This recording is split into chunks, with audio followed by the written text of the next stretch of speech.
Blynd Submyshynz, where DIY bands submit songs for us to listen and react to blind.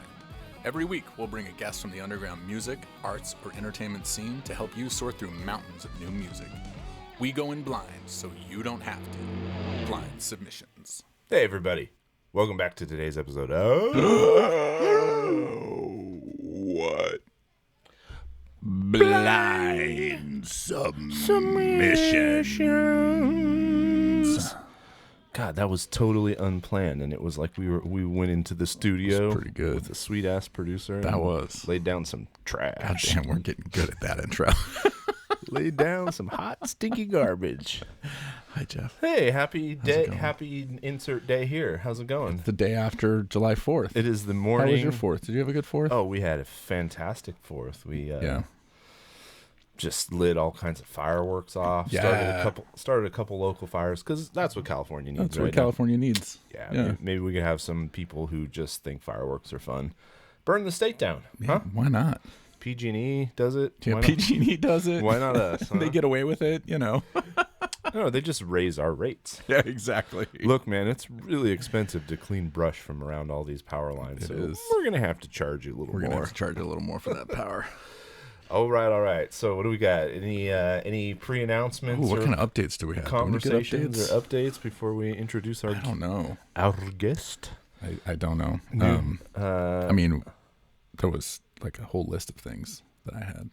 Yeah? No. I don't know. We were going to talk about that Bo Burnham thing because I was so hesitant to watch. Oh, yeah? I can't stand musical comedy. Yeah. So, I think the first thing is it's not really musical. It's not. No. I mean, he's done musical. He'll bust out a song, and sometimes they're funny. He does one about like all the tropes of country music. Yeah. That's pretty hilarious. Yeah. All on its own because it's about music.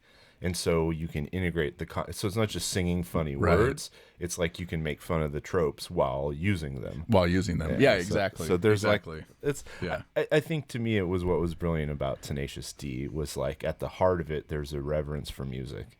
Yeah. And an understanding of music and an ability to like dazzle even seasoned musicians. He's the same way. The dude knows his shit. Oh yeah, it was fucking incredible. Yeah, it was really good. I'm glad I got talked into it because I started and then once I saw him sit down at a keyboard and start singing, I was like, fuck, oh no. Well, have you ever watched any of his specials before? Yeah, but I don't remember them being all music. No, not all music. It's usually he does stand up. It's a mix. Yeah, and he's I don't know, someone would probably correct me on this, but I think he's the first breakout comedian of like the YouTube era where his method of entry into mainstream entertainment was YouTube, not anything else. Yeah. Stand-up comedians hate all that shit. I could totally see that. But, and that's I think that's like any stand-up comedian, as soon as they bust out the guitar, I'm like, fuck this. I'm done. No, just tell me some jokes. Don't sing them. Although, okay, so I'll throw some. I mean, stand-up comedian with a guitar, but will you listen to a Garfunkel and Oates?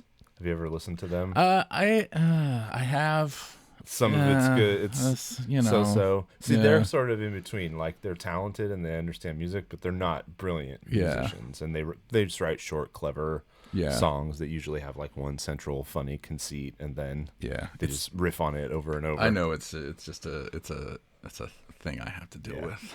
Well, I mean, he made that movie, 8th Grade. Was that Was it called 8th Grade? It was something like that. It was about an awkward girl in middle school. That was such an amazing movie. Yeah. And then he was in that weird revenge movie that came out on Netflix. He was like the boyfriend. Oh yeah. What was that called?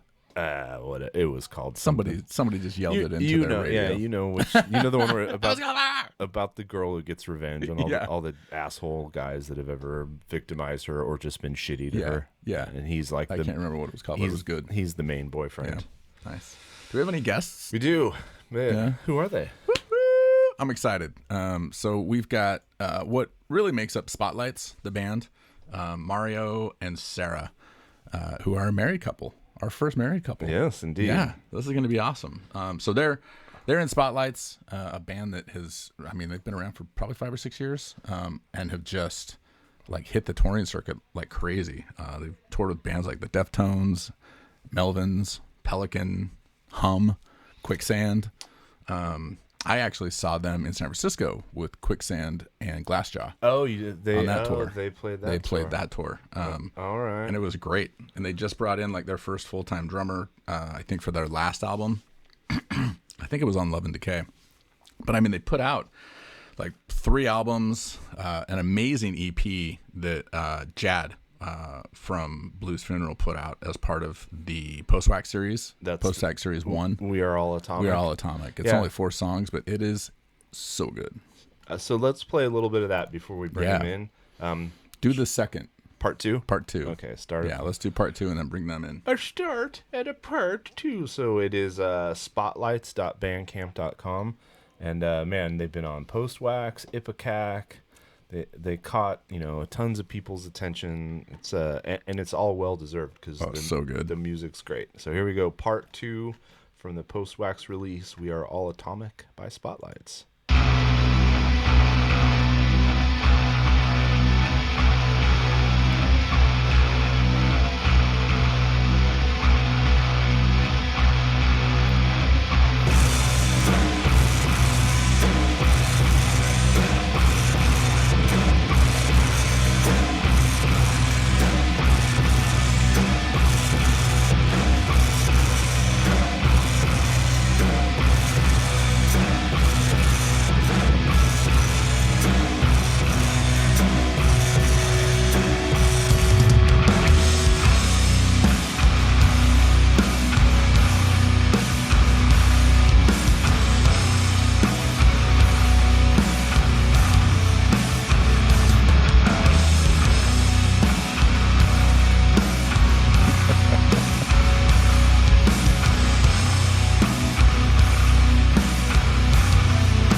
Hello.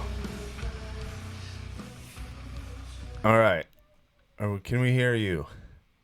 Oh, there we go. Muted me. I can hear you. Welcome aboard. Were you muted?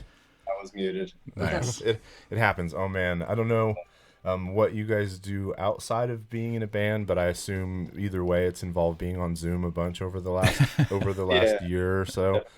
I can't tell you how many times I have not unmuted myself and just talked into the void while everyone stares at me. You're on mute. Yeah. Nope, nothing. all of the Zoom problems. Nice. Yep. Yeah. It's funny before you sort of on the Zoom, because it feels like, so I just watched the new Bo Burnham special last night that everybody's talking about. I don't know if you've heard of it. It's on Netflix. It's actually pretty incredible because it's all just original songs that he pretty much wrote and sang, but they're all comedy songs. And that was my biggest sticking point is I can't stand musical comedy. Yeah, it kills me when a comedian up on stage busts out a guitar and I'm like, bathroom break. It's like, no, I don't want you to sing me jokes. But how do you feel about musical comedy? I feel kind of the same as what you just said. It's a little. I feel embarrassed, sort of, and I don't know why. And then but I mean, like, I did like some of the Adam Sandler shit from back in the day. Oh God. Yeah. I have embarrassingly large amounts of one of those records memorized. Really? There's a song called Medium Pace. If you don't know it, look it up and feel free to have that stuck in your head for the rest of the day. Medium Pace. I mean, I don't know. I really loved the Tenacious D HBO series from the early 2000s. I was like obsessed with that. The door-to-door rocking when he goes to like the mom and just it's just amazing. I think just because it's more involved, Yeah, I mean, more of a show too. It works, but like when it's just like the stand-up guy and he's got the guitar on a stand, and then he's like, "All right, here we go." And, I don't know. Yeah. I said it comes down to a few different things. I mean, because who doesn't love Flight of the Conchords? Oh, right? yeah. I mean, that was a good one too. So and even like that first Tenacious D record is brilliant, and I think a lot of it is just because they're amazing musicians, and they have a reverence for the material they're making fun of. which Exactly. I mean that Dio song, the first time I Yep. like to have the nuts to stand up and say, hey Dio, maybe it's time to move along and do something else. Give somebody else a chance. Yeah, let's make some room. Oh, that's too funny. Nice. Yeah, exactly. So what have you guys been up to the last year and a half? Not touring. Not touring. Definitely not. Not touring with Faith No More. Oh shit, was that on the table? Yeah. Oh, I think that's the most heartbreaking story we've heard so far. Yeah. Just having anxiety and stress, Yeah. Just exactly. Yeah. I mean, you guys that comes along with it. You guys are in New York? No, we're in Pittsburgh. You're in Pittsburgh. Okay. Two of us are in Pittsburgh. We moved here like 2 years ago from Brooklyn.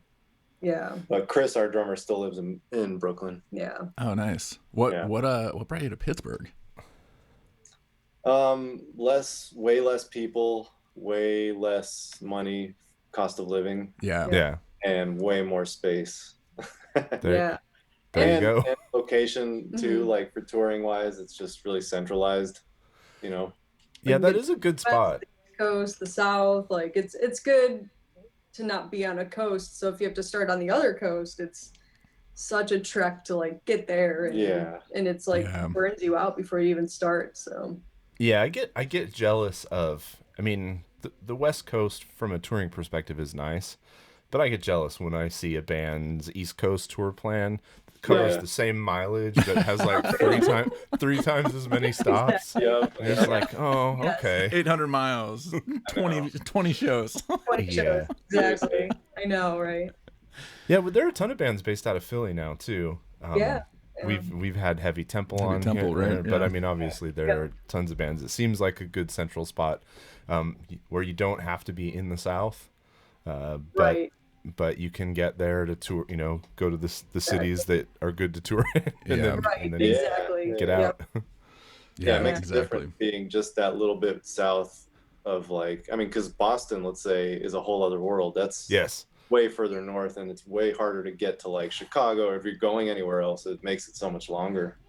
Where Philly's good, but the great thing about Pittsburgh is like we're actually closer to the South. We're closer to like Louisville. We're closer to Chicago. We're closer to Toronto. We're closer to Baltimore.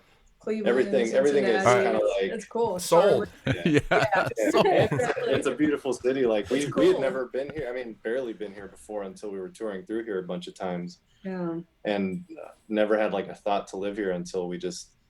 New York was crushing us. So didn't know anybody here. Like had no reason to move here other than we just like liked it when we were here playing, and we kind of looked into it, and the rents and the cost of living, everything was so cheap that it was just kind of a no-brainer because anywhere near New York, like if we wanted to move out of Brooklyn, it was just impossible. It's all priced out. Like we had a pretty decent deal, for New York where we were living, but we were still stuck in like a 4-floor walk up in this tiny apartment in a shitty part of Brooklyn, and just like, coming home from tour to that, having to spend any money, if any, that we made on tour right away as soon as we get there.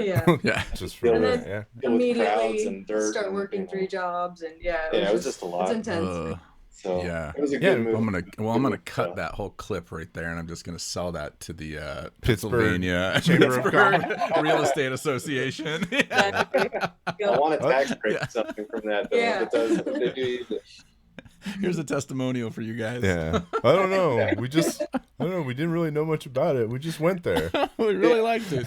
Ringing into everything. No, but I mean, even in 40 episodes of this show, what Jordan Olds from 2 Minutes to Late Night bugged out of Brooklyn. He's upstate. Oh, really? Oh, wow, yeah. Yeah, John Carbone from Moontooth is off in the woods somewhere now. I mean, everyone's just like, fuck it. We don't need. I mean, we're in the Bay Area.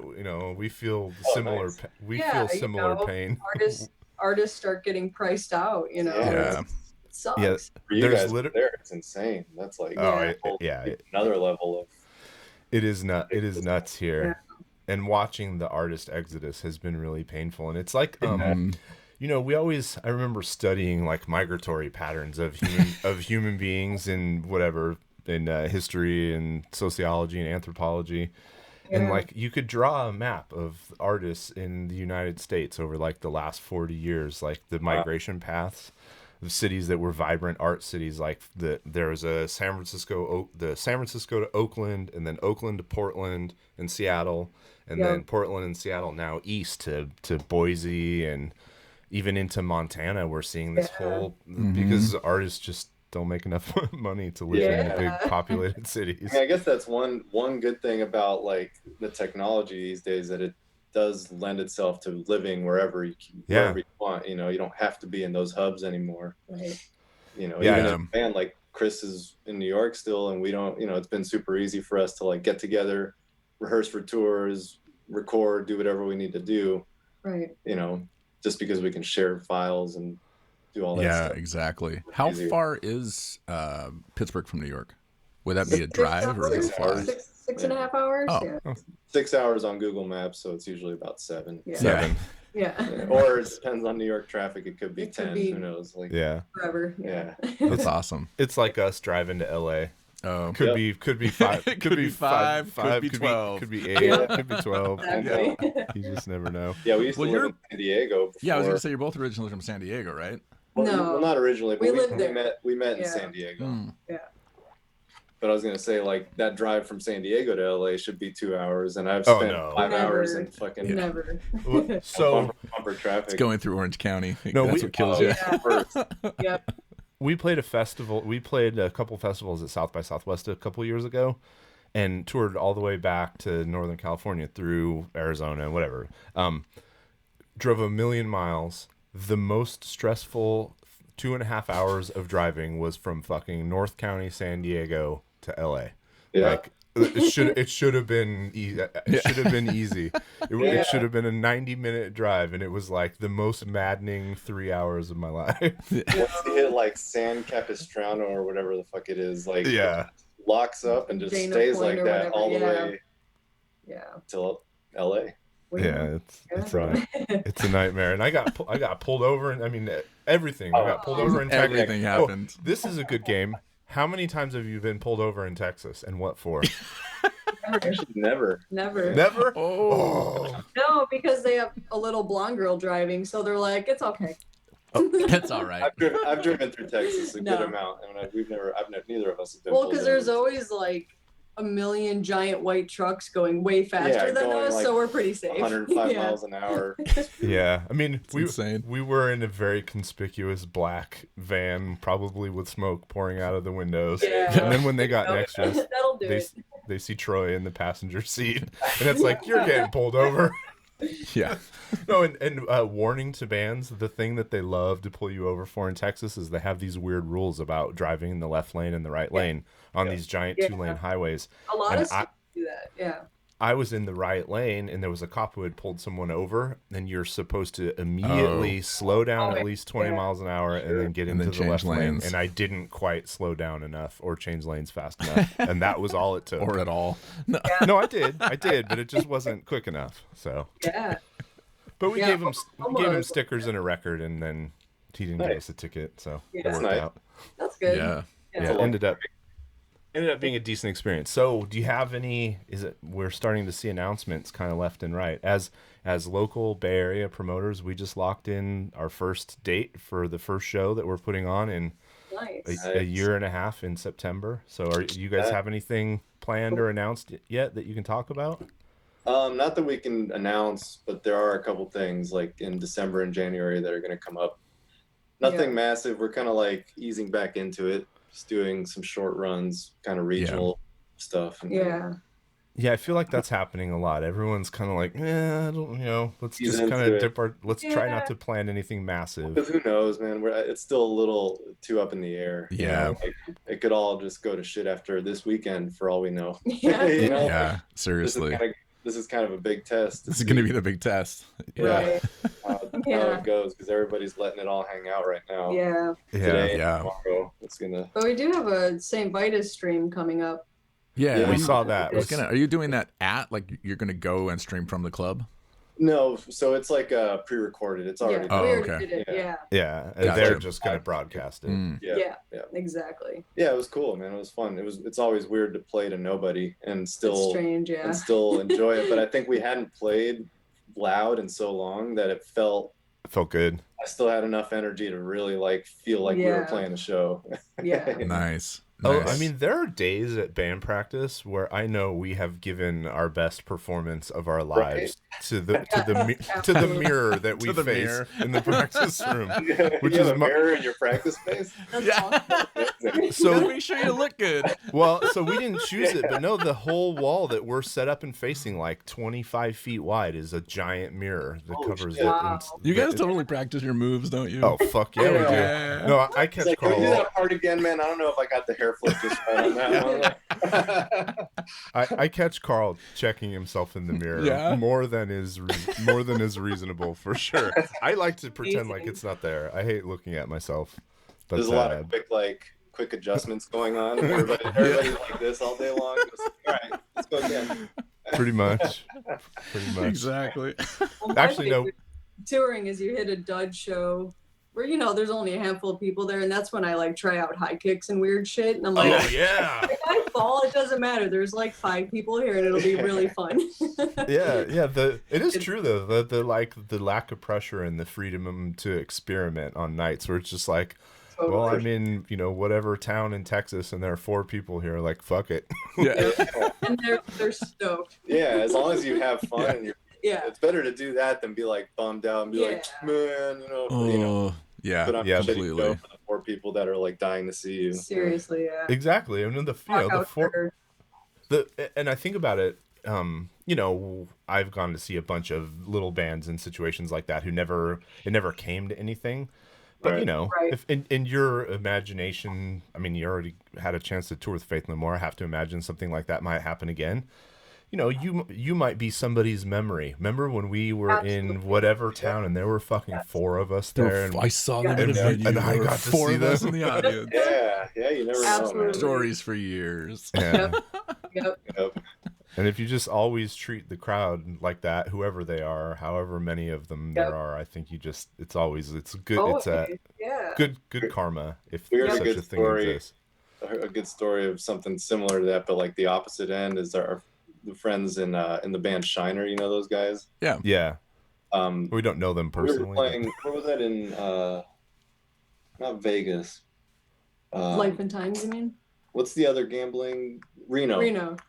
Oh, so yes. We were playing in Reno, and then I don't know who told us the story, but apparently like they were playing in Reno at the same place that we were playing at, and like there was like one guy there, basically like a person and the bartender and the sound guy, like one of those.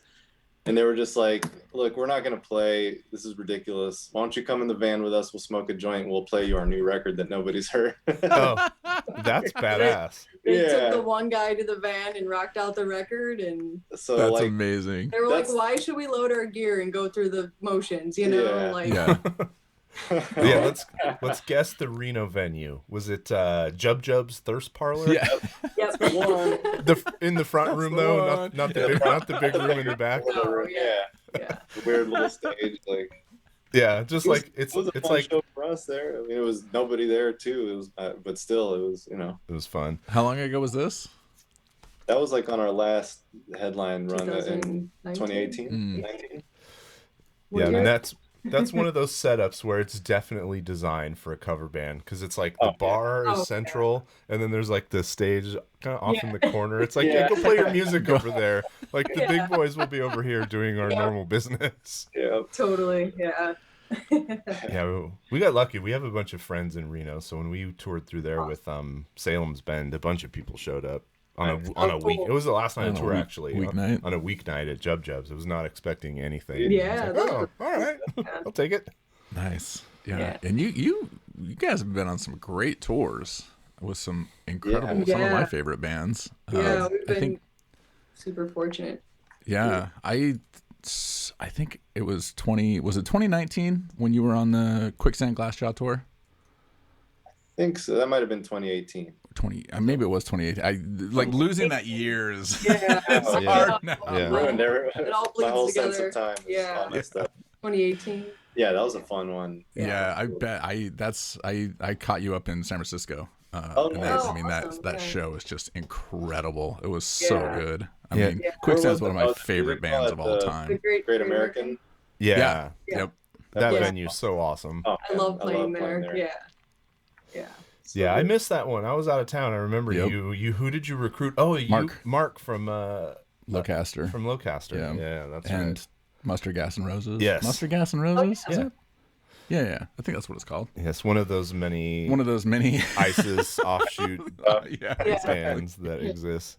He explained that he is part of the B team for Mustard Gas and Roses, which is like the more available touring, guy, touring musicians. I love that honesty and self-deprecation in a musician. Like, I know where I am. No, you gotta have it, man. You have to, Gotta be honest with yourself. Yeah. Otherwise, you just get smacked down to reality in ways that I think are probably too painful to deal with. Yeah. Speaking of which, not to bring everybody down, but you guys toured with Hum, and we just found out at the end of last week that the drummer from Hum passed away. Yeah. That was crazy. That was awful. That sucks. And it's a huge bummer, man. That guy was an incredible human being. He was an incredible drummer, and they just appeared out of nowhere last year and put out a fucking amazing record. Oh my god, that record was incredible. Yeah. So he was, rest in peace. I know. Yeah. Seriously, he was a huge supporter of us and just such a motivating force for us to keep going and get better and do. I mean, not even get better, because everything I would send him be like, dude, this is fucking amazing. I'd be like, sure about that? So positive. And, but man, I love that guy, and he'll be gonna miss him a lot. He's became a good friend of ours, and actually almost played drums with us. Oh wow! On the Melvins tour, so we got the short amount of time we were friends with him, we had a lot of fun. So I think that's the hardest part, is just missing that. Like we're playing in Indianapolis in December, and I was looking forward to seeing him more than anything, wow. It fucking sucks. It's a loss for sure. Yeah, completely. I'm gonna listen to some Hum today. That's exactly. Go put that record on. Oh, I mean, I remember when I was, so I'm of a certain age, and I remember when Stars hit the radio, and I just remember thinking oh, this is like it seemed like a natural evolution from, to me, Siamese Dream, which was like this lo-fi wall of guitars, but with enough clarity that we were not talking about shoegaze exactly. It was brighter, and it had more life, and I just went, oh, that's all I want to do. I remember saying to my friend, I want to start a band with 5 guitar players. I'll play bass, that's fine, I'll be off in the corner. And it's still so heavy too. You're just fuck. And so they're incredible. Yeah, and that's why I was excited to hear the first single, because there was always a hint of hope, triumph for positivity in the music, even though it was really weighty. Right. And so I guess maybe after the last year and a half, I'm craving more of that after listening to, minor, downtrodden, sad, like my kids say, why is all your music so sad? When I heard the first song off the new Deftones record, I was like, all right, here we go. Yeah. We have more of this heavy positivity. Yep. I really like that record. It's so good. Yeah. Ohms? Is that what it's called? Yeah. Ohms? Yeah. Oh, it's so good. Yeah, completely. It's so good. Wore it out in the first couple weeks. I just listened to it because I mean, I don't know. I'm super picky and I don't listen to a lot of music, but ooh, this will be fun. That one actually I was like, oh shit, something that, number one, as an engineer, sounds incredible. It had more real guitar tones. There wasn't too much of the usual processing that Stefan uses. It's heavy as shit. Songs were good riffs, and it stuck. Abe with the drumming on that record is he just brought it. And they were doing newer, different stuff that they've never done before. Just different approaches and different rhythms, and it was just interesting, which is rare these days. Especially for a band that's as popular as them. And so established, Yeah, exactly. And, you know, I miss Chi, as everybody does, but having Sergio on bass now is like, so incredible. Fuck. Yeah. That's so good. And now he's like shining through more too. Right. In that, like, that record, he shines through. Yeah, that's what I was thinking. It sounded to me like this was maybe one of the first ones he sort of helped write. Like he had a lot more input into the songs. Definitely, yeah. Yeah, for sure. So you're picky. That's good, because we're gonna listen to music, and opinions are always fun. Yeah. But like what was the for both of you? What was the music that got you started, not just listening to music but wanting to play it?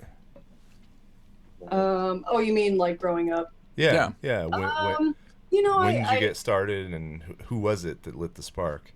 So for me, it started with MTV when I was like 2, and I was just like sucked in. It was just so cool. I'm such a visual person, you know, and to see it really just blew my mind.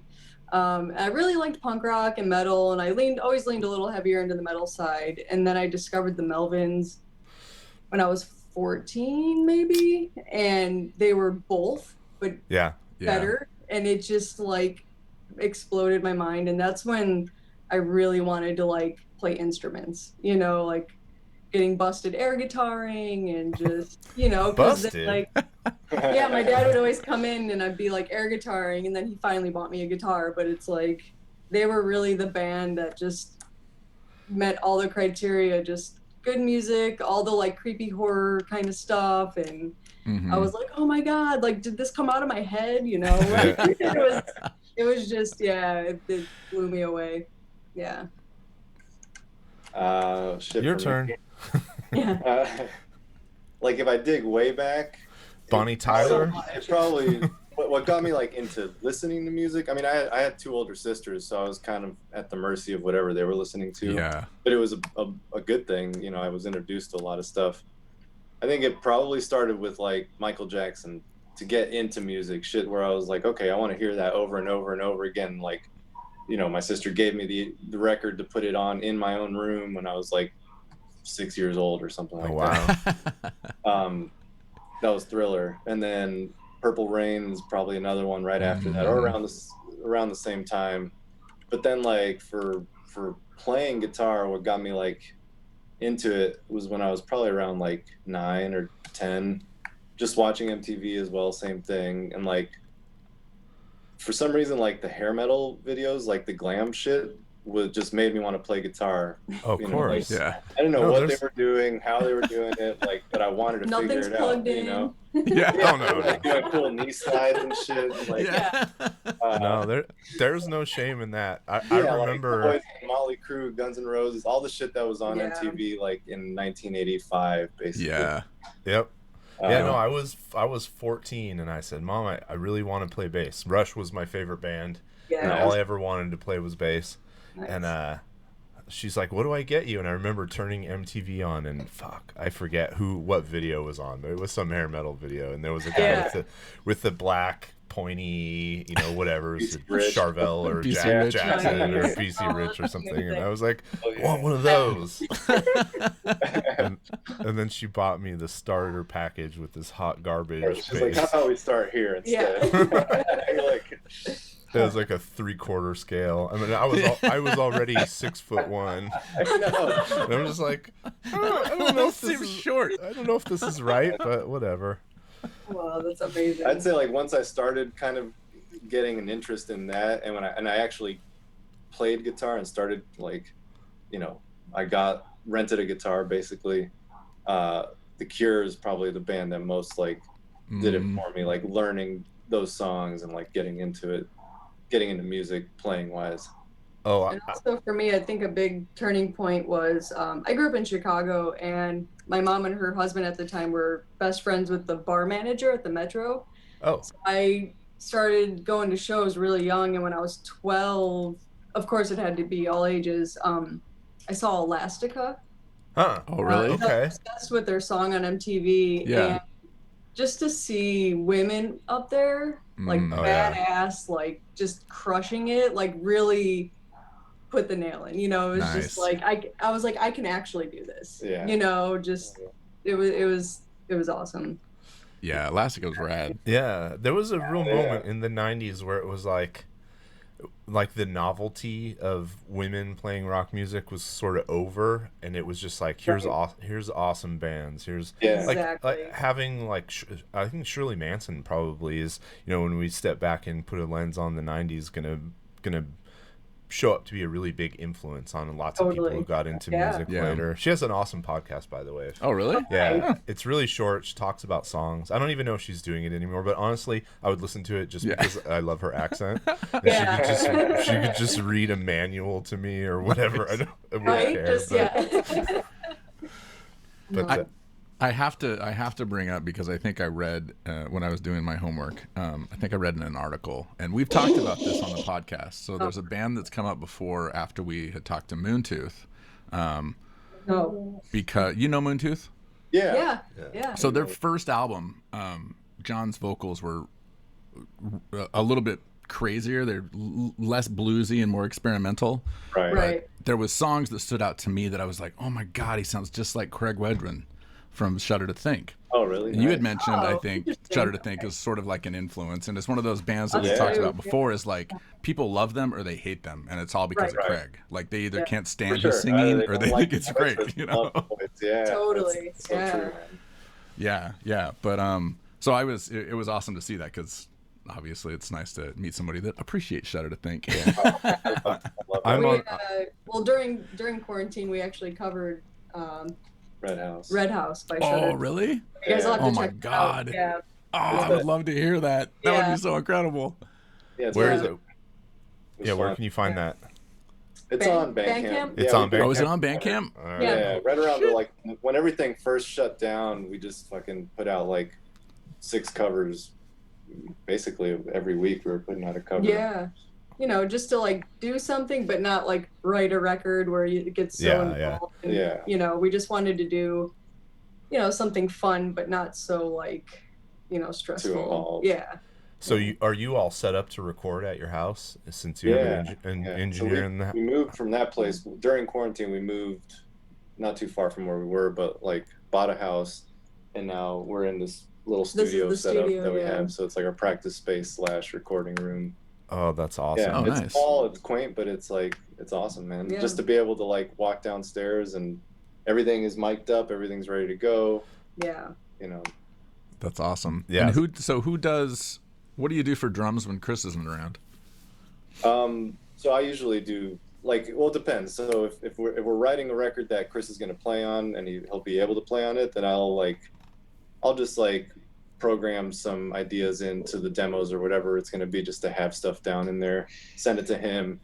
But we haven't really written a record apart. The last one we wrote together was in New York, that we recorded together was in New York, Love and Decay, before we moved here. But for We're on Atomic, I played the drums just because we were on a time crunch. Yeah, we were on a time crunch, and Chris was on tour doing some other stuff. He was doing, too. I think he was playing shows with somebody else. So we just had to get it done. Yeah, we didn't have time to get him out there, but So he's really only played on Love and Decay so far. Yeah. Oh, gotcha. Definitely be on the next one.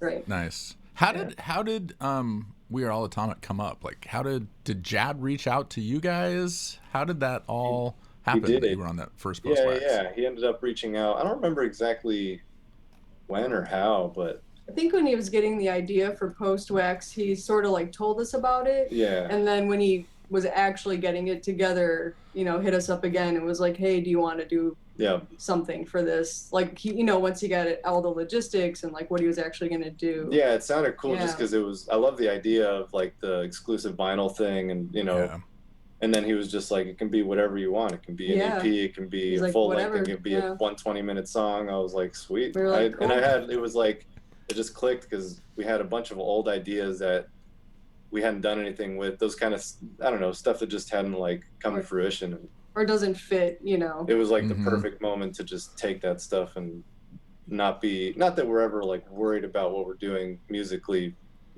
but it was just, I don't know, it felt a little freer to have no boundaries on it. Yeah. It is interesting, and I mean that whole post-wax thing is so fun because it's really just an expression of Jad's personality. It's like here's some classics, here's some classic stuff that I love that the world needs to see again, like Lowrider. Like, here are some bands that you definitely don't know yet, but you should know, like Somnuri or you guys, and then here's like some mainstay kind of stoner doom bands like Howling Giant and Domcraft and he's done a great job, man. And like it seems like awesome. The people who get into Blues Funeral and like know his tastes will follow whatever he puts out, and just like they give it a chance. Yeah, you know, it's funny because sure like how it would go, and I was super surprised. Like everything sold out super quick, and I was like, really? Yeah. Yeah. Right, cool. Well, people who go way back in the stoner scene, like I told him when he was on, like if he can search his records, I don't know how many orders I placed at the All That's Heavy store when he was running it, but it's a bunch because that was the only place to get that shit at the time. Unless you were buying, I mean, it was, you know, him on the East Coast, and then it was Manzaroon on the West Coast. Right. And it was like, that was our gateway into all of this music. If you were paying attention in the late 80s or early 90s when it first started getting recorded.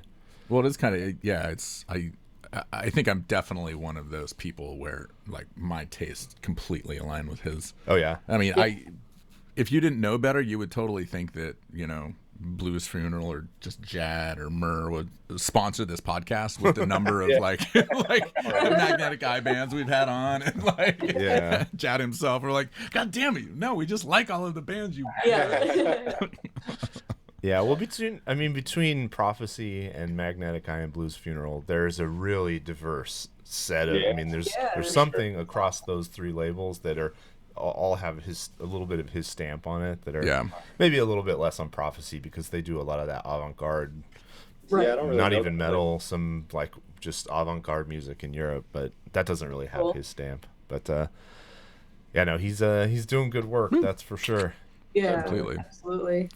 So kind of going back, so you, to get this straight, you both aren't from San Diego, but you met in San Diego, and that's when the band started. But you didn't actually record anything until you moved to New York. Exactly. Is that correct? Okay. Yeah. We both have kind of lived all over the place. I grew up in Chicago and lived, you know, in Eugene, Oregon, and Alameda in the East Bay, and LA. And I went back to Chicago for a while, and I just really missed the West Coast. And some of my friends moved to San Diego. And the band I was in at that time, we were looking to record, and someone suggested Mario in his studio, and that's how we met. Yeah. And we were friends for like 2 years, and then when we started dating in like 2009 is when we wrote the first Spotlight song. Yeah.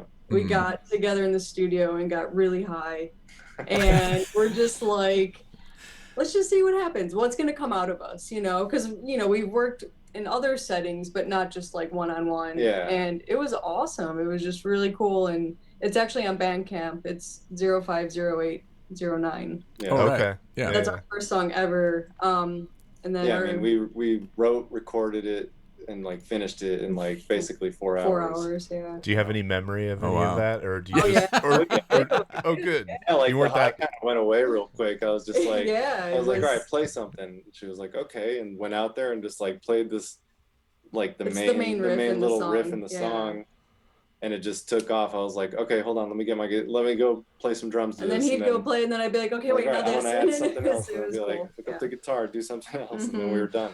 Yeah, it's funny. Weed's like that. That's how you know it's a different drug than alcohol, because in the right environment is even high as hell. You can like talk yourself out of it because something more interesting is going on. Right. If you're fucking wasted in the studio, you're wasted, and it doesn't matter how much you tell yourself like, this is good. This is really magical. I want to like focus and do better. And no, sorry, you just need to go lay on the floor and pass out. Although it's my lifelong dream to learn how to to talk myself out of being drunk while I am actively drunk. Good luck. I know, right? Yeah. Apparently, you just have to take deep breaths over and over again. That's the only way to get alcohol out of your body is lots of deep breathing. Okay. Interesting. Exhale. Do some meditation. So do some of that. Do that Kundalini yoga. my old drummer for a band that I was in San Diego, who sadly passed away as well years ago. He like swore by that. He's like, no man, if I get pulled over and I'm drunk, I just fucking sit there and just like take deep breaths. And he's like, I've never gotten a DUI. Yeah. Like, wow. Interesting. Okay. Huh. Yeah. Not that we're advocating. Yeah. I feel like. But no, because I was working at a brewery once, and this guy was in there drinking, and he worked for the state of Pennsylvania doing something to do with alcohol. What I don't even remember. And he's like, yeah, the only way to get alcohol out of your body is it comes out in your like particles when you blow out. So that's how you actually metabolize it and get rid of it. I was like, oh, interesting. And then I thought about Justin Jane as hyperventilating while being pulled over. I was like, he was right. He was right. Yeah. Oh man. So I've listened to that Wim Hof guy, the like cold weather breathing guy. Oh yeah. A few times and always dismissed him. But if he can get me undrunk, then maybe. Seriously. Jeez. I don't want to climb Everest naked with no oxygen tank, but that might be useful for I feel others. like I just end up passing out. Like if I'm already drunk and then I just start hyperventilating. Yeah, exactly. Pass out. Exactly. So do you brew, or what did you do in the brewery? Oh, I was just a server. Okay. Bartending and Gotcha. Yeah. I think I mentioned in one of our emails that we're having Sam on from Cosmic Eye Brewing. And he put out their shirt on. Spotlight's beer. Oh, is that? Oh, that's the brewery. That's amazing. That's like a one-off. Yeah, they went to Walmart and bought these shirts and just put their like stamp on it. Oh, nice. That's that's amazing. When he posted it, this was years ago. I was like, you have to give me one of those shirts. I have to buy one, please. It was like so incredible. Yeah. Sam's awesome, man. He's amazing. You'll have a fun time with him. Yeah. How did that come about? How did that happen? Because you see lots of bands that have beers. I mean, like Belching Beaver has put out multiple Deftones beers. Right. Yeah. Like, how does it happen? Does Sam reach out and say, I really like you guys? I need to know. Yeah. This goes back to our friend that we were talking about, Justin J, who passed away. He was also friends with Sam. And Sam and us didn't really know each other, but I guess through Justin's sister, somehow we made the connection and got in touch, and we were playing in Omaha, and he's in Lincoln. So we got in touch, and he just came out to meet us, and checked out a sound check, and this is when we were on tour with the Melvins.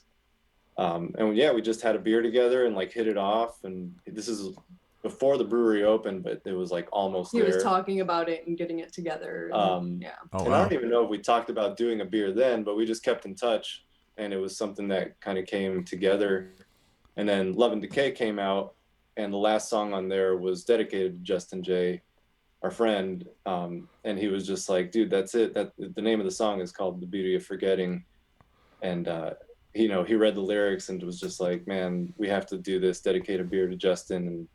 And also their friend Diane, who him and Justin were friends with, she passed away in a car accident. So it's kind of like, honoring friends. And we were brought together because of them. It was a big reason to do it. And then, the beer just ended up being good. That's always a happy accident. There are a few. It's fun because he tweaks it every batch, which makes it interesting. That's fun. Yeah, there are a couple breweries that are really kind of deeply entwined with the underground. Oliver Brewing does a ton of works with a couple of different labels and does a ton of stuff. And I mean, I'm pulling together a bunch of bands for a Rush tribute record. Nice. And Todd Hogg hit me up, and he's like a brewer at Three Floyds, then like an old school thrash guy. He's the reason they do Dark Lord Day.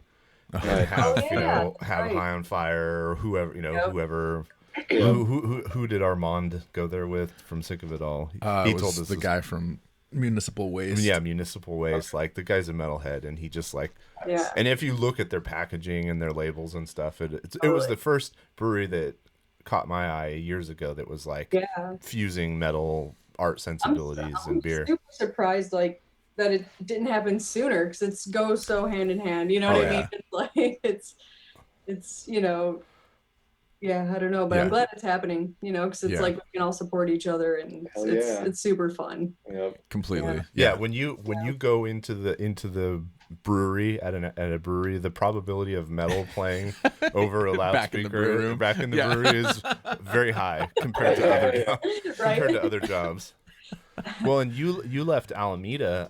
There is an amazing brewery in Oakland now called Ghost Town that is just like straight up.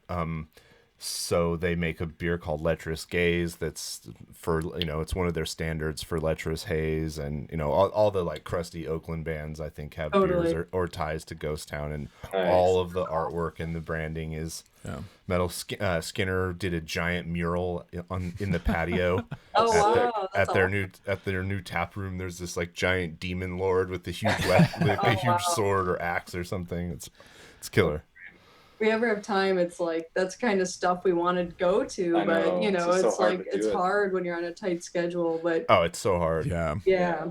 I'm the same way. I hit a town on tour. It's like, all right, what are the good breweries? Where are they? I'm the only one who still drinks at all in my band. So if I'm gonna go, it's by myself. By yourself. It's completely by myself. Just sadly. Yeah. Well, we've driven through the Bourbon Trail in Kentucky so many times and haven't had a chance to stop yet. And I'm just like cry as we pass. I'm like, like all the good bourbon. It's just like we'd have to have a day off for that one. That'd be too much. For sure. It's funny you did time in Eugene too. My oldest daughter is starting school there. Oh wow! In September, and we go up there a ton. I love Eugene. It's parts cool. of Eugene. It also has some downsides, but has one of my all-time favorite small venues anywhere. You know, the Old Nick's, pretty much the place where most of the shows in Eugene happen, is just like the greatest little dive in the world. Nice. Yeah, I was there in 1999, 98. It was different then.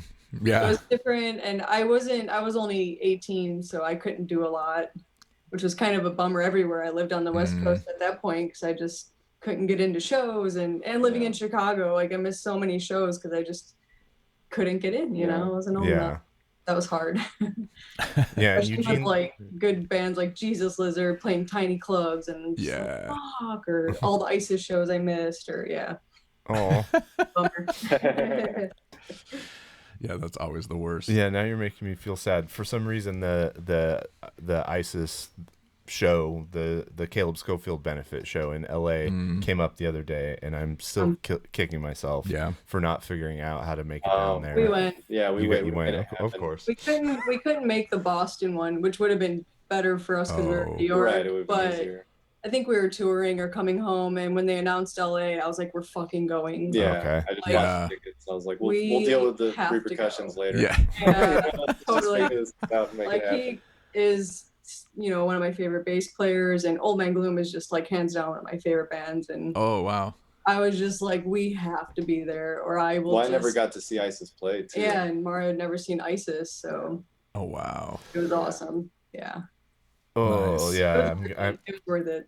Yeah, there's a few shows that I'm kicking myself for not figuring out how to go to, and that's near the top of the list. Oh yeah, for sure. Yeah, pretty much. It was pretty awesome. Yeah. Yeah, for sure. We had Santos on. Oh, nice. I don't know however many, but that guy's fucking hilarious, man. Yeah, he's incredible. His energy is so funny. I love it. Yeah. Yeah.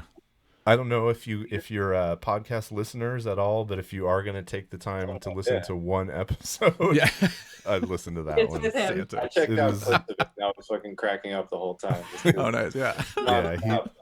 He's one of those people that's like, you're just the right amount of on the whole time. You know what I mean? Yeah, exactly. Not over the top. It's just all like clever and And you wonder how it could all be true, but you don't doubt that it is. Right. Like he's telling me stories about his dad and uncles in the gangs. I was like, is this really true? Is this true?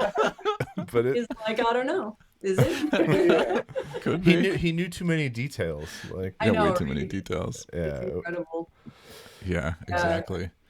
All right. Should we listen to music? Let's listen to some music. All right. Let's do it. It's that time.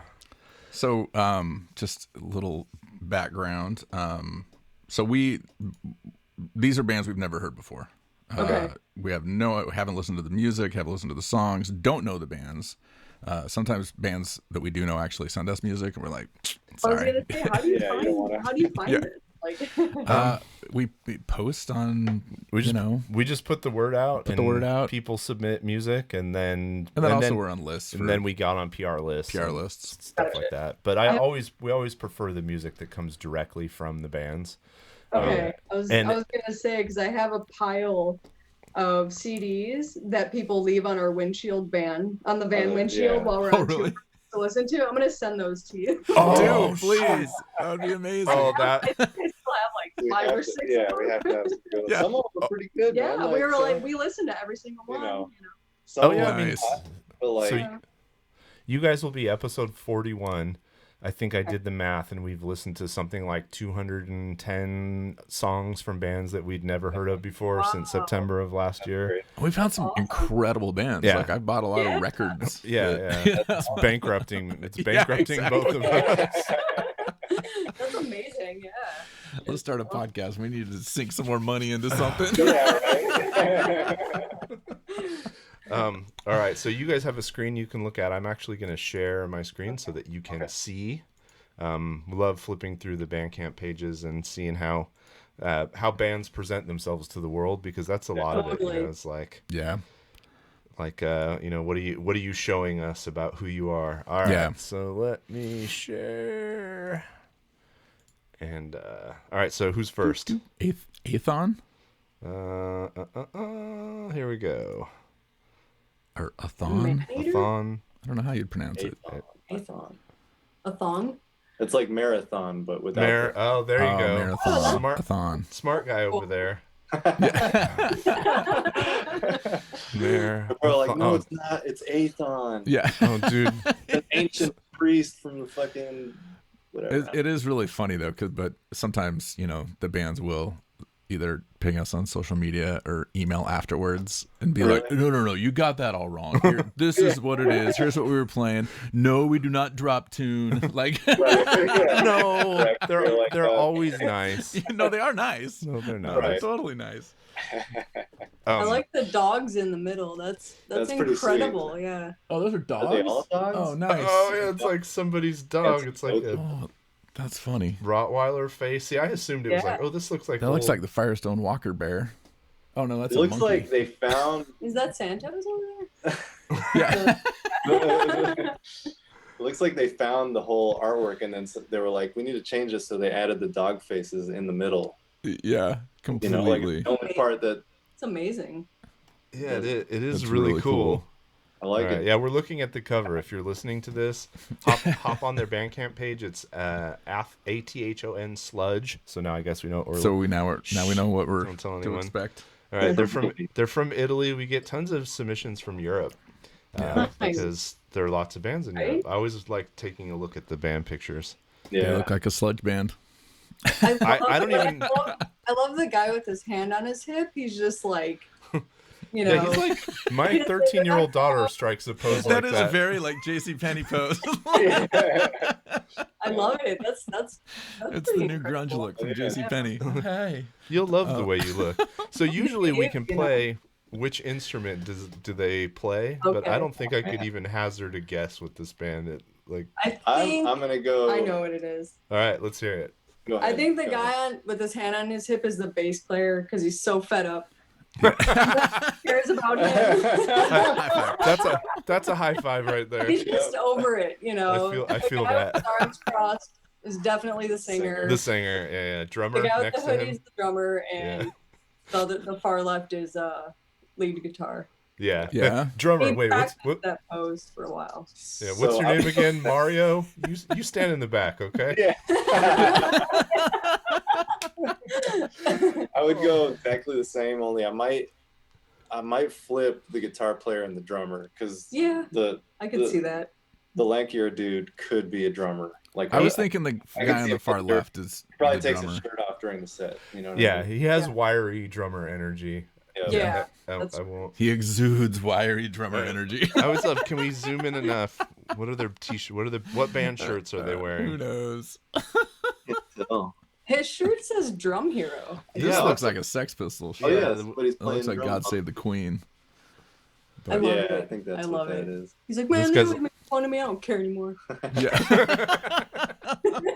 These guys. Plus, the guy with the glasses looks like he can tap the shit out of a guitar. Like we're gonna see. Yeah. Yes. Oh yes. Yeah. Oh yeah, that could be. Probably his 7-string. Tap the shit out of a guitar.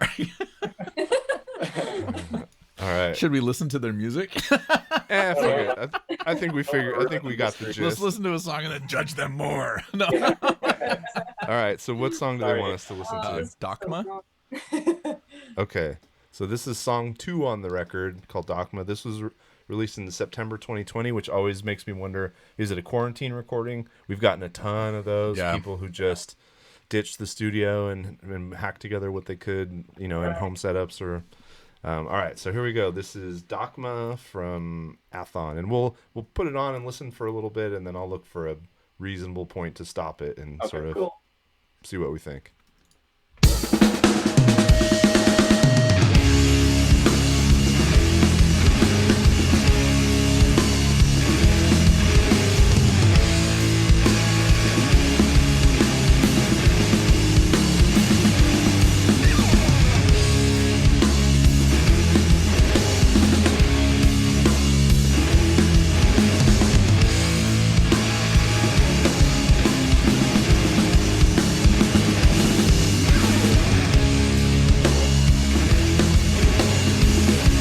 Getting that 1-minute intro?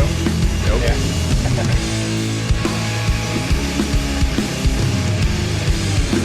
Looking ravens, staring eyes, ripping faces, waiting body, rumbling mind, drifting body. Voices from ground,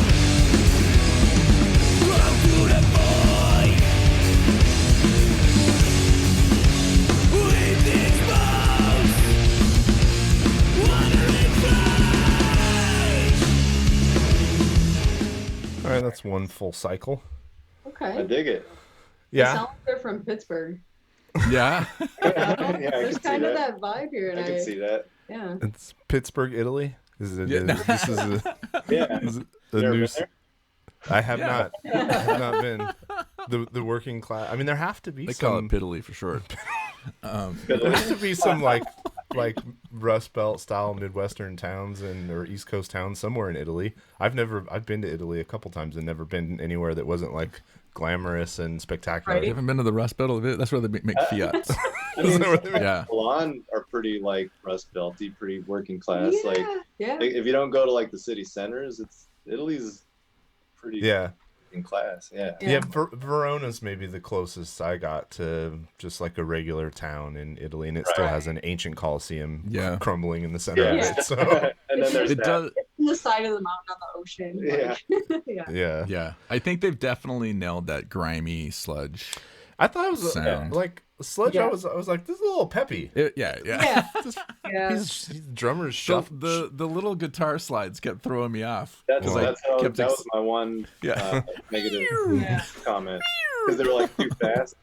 You like rushed. It sounded cut and paste. I think he took that same pick slide and just cut and pasted it. Kept using it. It was too close to the same thing twice. I don't know. Probably thought about it, Yeah, those are things that engineers notice. Oh, copy paste. I see you. I see you. Yeah, here's the question. Here's the nerdy question. Can it be sludge if the drummer's playing like that shuffly style with ghost notes and shit? Like Bernard Purdy's playing the drums.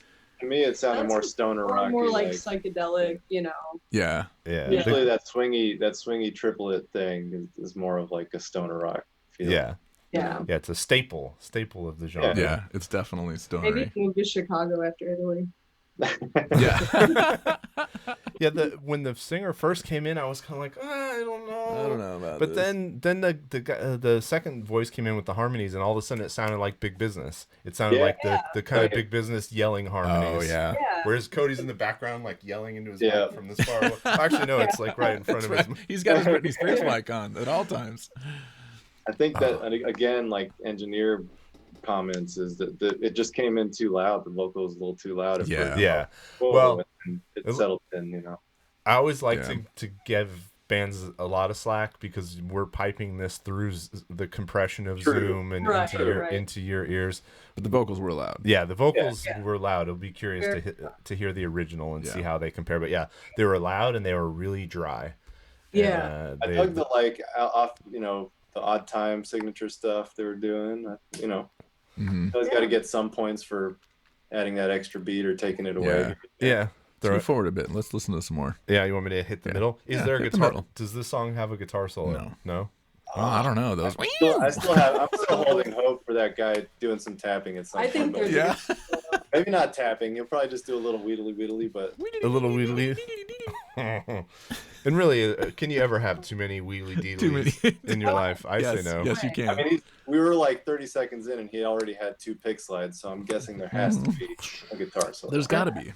He's just waiting. He's just waiting his turn.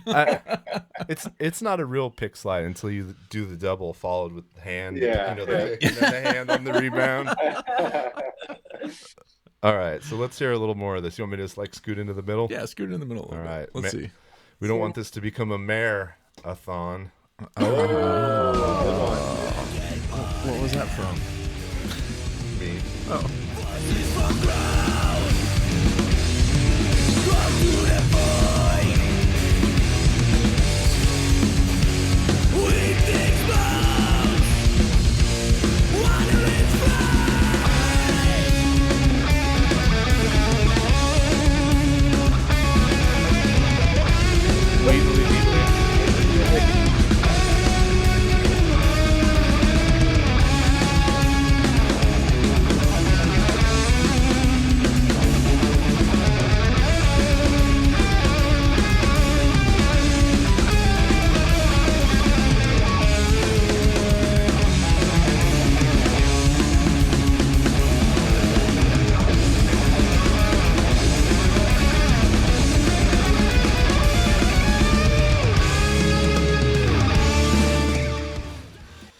Doubled? Those are not. He added a harmony at the end. Yeah. Yeah, that was a little. I mean, that sounded like scales practice to me. Yeah, it was a little too much pentatonic practice. Yeah. But I mean, I would not call this sludge. I think the vocals sound sludgy. But the music is not sludge. Yeah. It's definitely more like just stoner rock. I mean, but it's good. I don't think it's doom either. Like, no.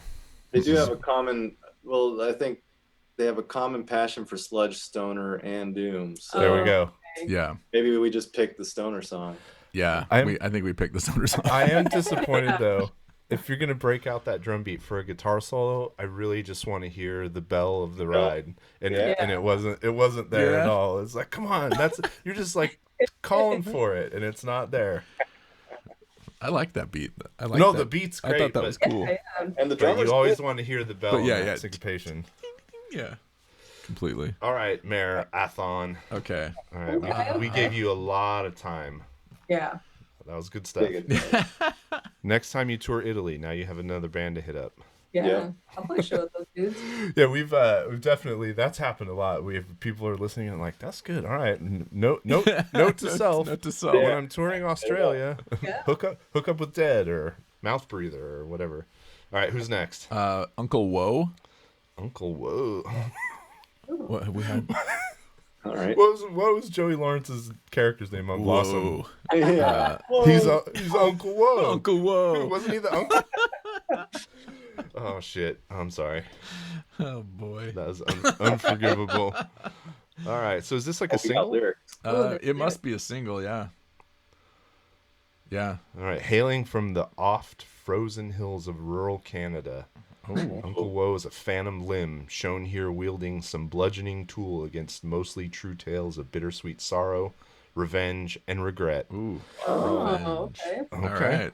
Do you guys have a cute little paragraph on your Bandcamp page, and do you know what it says? I don't know. We'll check on that. We'll check on that in a minute.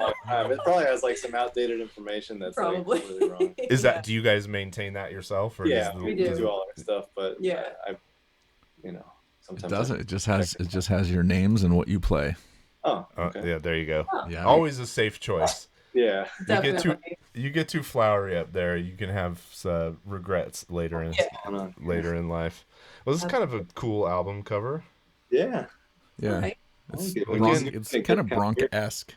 Yeah, what is that? More comped together photos. I think that last album cover was just a bunch of images comped together and then filtered so that they all look the same. Right. I think there's a similar thing is going on here. I like the random spider. Without the alien lady coming out of the eye, but like that's a weird.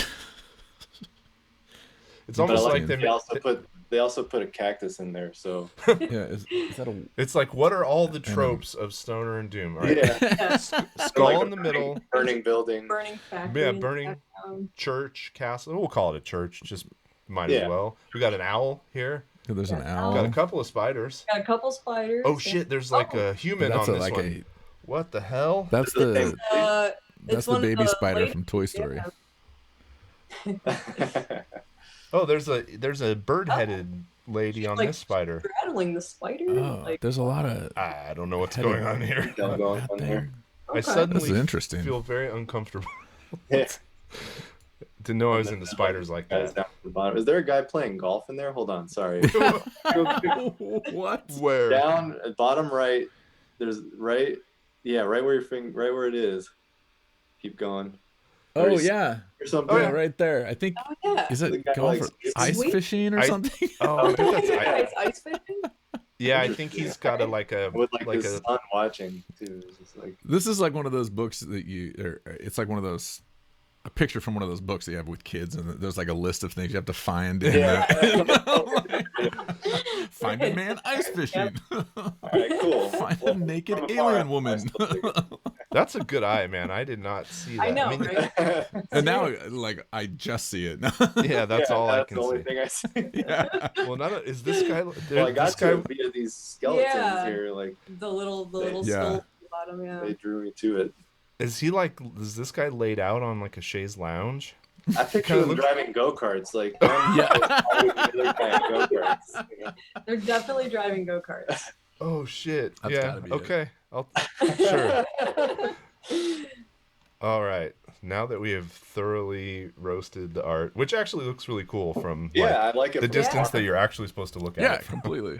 Right. All right. So this song is called Merriment. Merriment Abounds. That looks like merriment to me. I mean, you look up merriment in the dictionary and there's that picture. So is this ironic? Because I'm actually hopeful that we're going to get some real merriment here. I doubt it. Right. Yeah. All right, here we go. unclewoe.bandcamp.com, and the song is Merriment Abounds.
I think it's kind of cool, actually. I like it. Yeah, I like digging it. It's cool. Yeah, I like the vocals. The vocals sounded cool. I feel I would have been happy with one less cycle of that intro progression and then straight into the singing. But so a 40-second intro instead of a minute and 20-second intro. But I didn't mind it because it did take it to that low drop thing, that halftime piece, and then when it came back in, it didn't go for too long again. I thought they would go through the whole thing again. Right. Yeah, they didn't repeat it the entire thing. Yeah. No, that was really good. Really interesting. That's cool. Kind of a mood. Yeah. There's definitely a mood. It scratched my itch for no new Beastmaker records. Yeah. Kind of in the beginning, not quite as heavy as Beastmaker, but a similar moody horror doom vibe. Yeah. And then I like the kind of the lo-fi vocals, the weird phrasing. Yeah. Merriment abounds. Like, I'm staring at the lyrics, and then there was like a 5-second pause before he said the next word. Yeah. It was cool. Yep. Yeah, that sounds like something that would come out of the frozen hills of rural Canada. Definitely. Yeah. That's the music you make when you live in the frozen hills. So interesting note. This is all one person. Really? Yes. Cool. Written, performed, and recorded by Ryan Feiss. Rain Feiss. Rain. Wow. Yes. Nice. I like it. That's definitely one of the better. He's put out a lot. I see you, Rain. Yeah. Yeah, and so I bet you these are all singles. Yeah. Mm-hmm. Okay. But it's like late 2019 and on. There's just this is a sold out. That's a full length. Yeah. Interesting. Selling records too. That's good. Well, Nice. there's another one I'll be digging into. Yeah, Cool. for sure. And just one, all the way back to the first release, it's just one person. Wow. Awesome. Very cool. Wow. I like it. Nice. Uncle Woe and Rain, hit us up if you come to the Bay Area. Although I don't know how you do that by yourself. Yeah. Live. But Yeah. what do you think about you get touring? Obviously you guys appear to like to tour. Can you imagine, especially because it's sort of possible now, just making music and putting it out and not supporting it live? Just creating it. I can imagine it, but I wouldn't. You don't want to do imagine it, but it, fully satisfied. yeah, it wouldn't be fulfilling. It would just, or at least try to. Like I don't. Sometimes you can't get tours. Sometimes it's hard to do it. Well, yeah. When you're on your own too, it's tough. Like if you don't have an agent or something, you're trying to book shows. Right. But I mean, easy, but I get it though, I would because try. touring's hard. You have to definitely have the strength for it. Yeah. I can see that if they just want to put stuff out and do their thing. And some people makes don't. sense. Their lives might not work for it. Like if you have whatever right. your job or whatever it is, Kids, decided to do, kids, life, job, Yeah. But so people do make it work. So you guys are not the only husband and wife team that we know in music. We're good friends with Amy and John from Year of the Cobra, and they're obviously a two-piece. So when they're touring, it's literally just the two of them. Yeah. But what's it like touring with and making music with your significant other? Full disclosure, I worked at a small company with my wife for almost 20 years. Nice. So and sat at a desk next to her for most of that time. She sat in on my performance reviews. So I am awesome. I understand at least some of it. We didn't have the stress of being on the road. But Right. what's that like for you guys? Does it make it easier? Yeah, I think so. I mean, it's been great for us. Like, I don't know. When we're working, and it is. We both love it so much that like it almost helps the relationship. It's. Yep. I don't know. We've never really had to think about it. Like That's awesome. It's never become an issue, or it's just been a positive thing to be touring together. Yeah. And we both have bands with other people where it's like this is not. Not working. Yeah. Sucks. Yeah. This is not fun. Right. What's it like for the third wheel, for the drummer? Yeah. Oh yeah. I mean, from what I've, people ask him that question all the time, like in every interview, and I mean, I think it's good for him, like, cause he's been in so many bands where it's just a fucking nightmare to tour with 5 other dudes that are just pissing and shitting all over the place and getting in fights, and Yeah. So with us, it's like we all get along really well. He's like a brother to us. So. Yeah, I mean, it's it's not like he's on tour with a married couple. He's on tour with his band member. Yeah. You know, when we're on tour, we're working. We're not like, oh, this is my husband. And, you know, it's, we're, you know, I don't know where Mario is. Hopefully he's loading some gear, or hopefully Chris is packing up his drum. You know, it's just like, we're more like, you know, just kind of siblings, if anything, when we're playing. Obviously not us, but with Chris, you know. Well, like our little brother. That'd be weird. No. It makes sense though, and it's really just like, do you get along? That's all that's important. Yeah, with other people on the road. The person you're with is what's important. Yeah, because I have been in both situations, and when you're touring with when you have a problem and you're touring with a problem, I don't know if there's any worse hell than like knowing you have to like gut out a drive, load in, play, like talk, play, all get on the same page, and you know there's one person who's just trying to fuck it the whole time. Right. Yeah. and you just have to follow them around and hope they don't mess things up too much. Right. Well, that's a big part of it too, is like we already have, you know, we've been married for 10 years, like we have our relationship worked out, and so if anything does come up on tour, it's just like easy to resolve. There's no there's no weird like hidden ego shit going on, or like you know, if you're on tour with a guy that you don't know too well or something, you don't feel bad about like kicking him off the road, or you know what I mean, like a lot of times that's what ruins those situations, is people don't want to talk, and they're like, I don't know, I just don't like that guy, fucking, like, you know, then they don't talk for the rest of the tour, and it's just miserable. You know?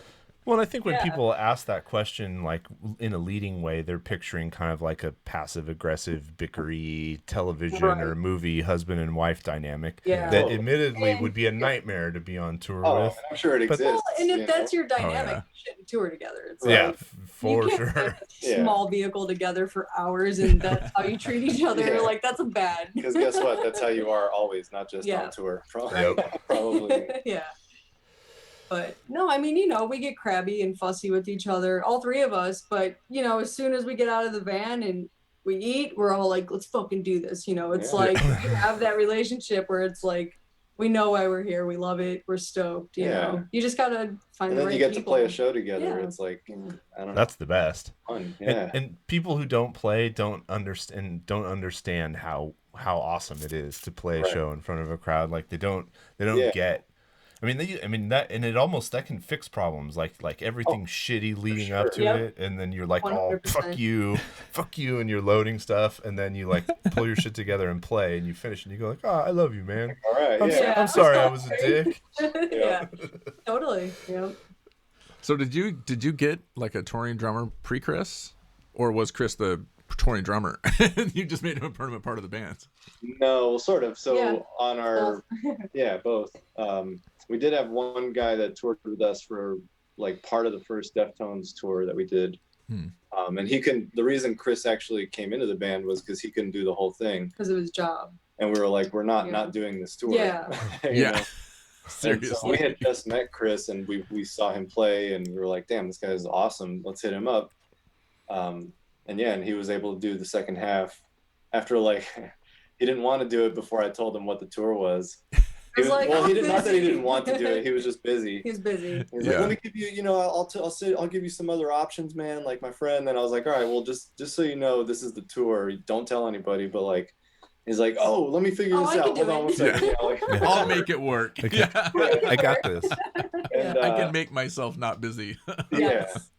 And after we did that run with him, we still had the other guy, Josh, for a little bit for part of another tour. We had another tour, And then after that, Chris just was, I don't know, it just worked out better with Chris. Like his feel and everything seemed to lock in better, and just got along better as people. It was you know, it's all got to line up. You know, we're too old and sick of dealing with exactly bullshit. Like I was saying, you know, if it doesn't work, it doesn't work. You got to go. You know, like, that's it. And that's how we kind of formed the band. It was just like, we're fucking doing this.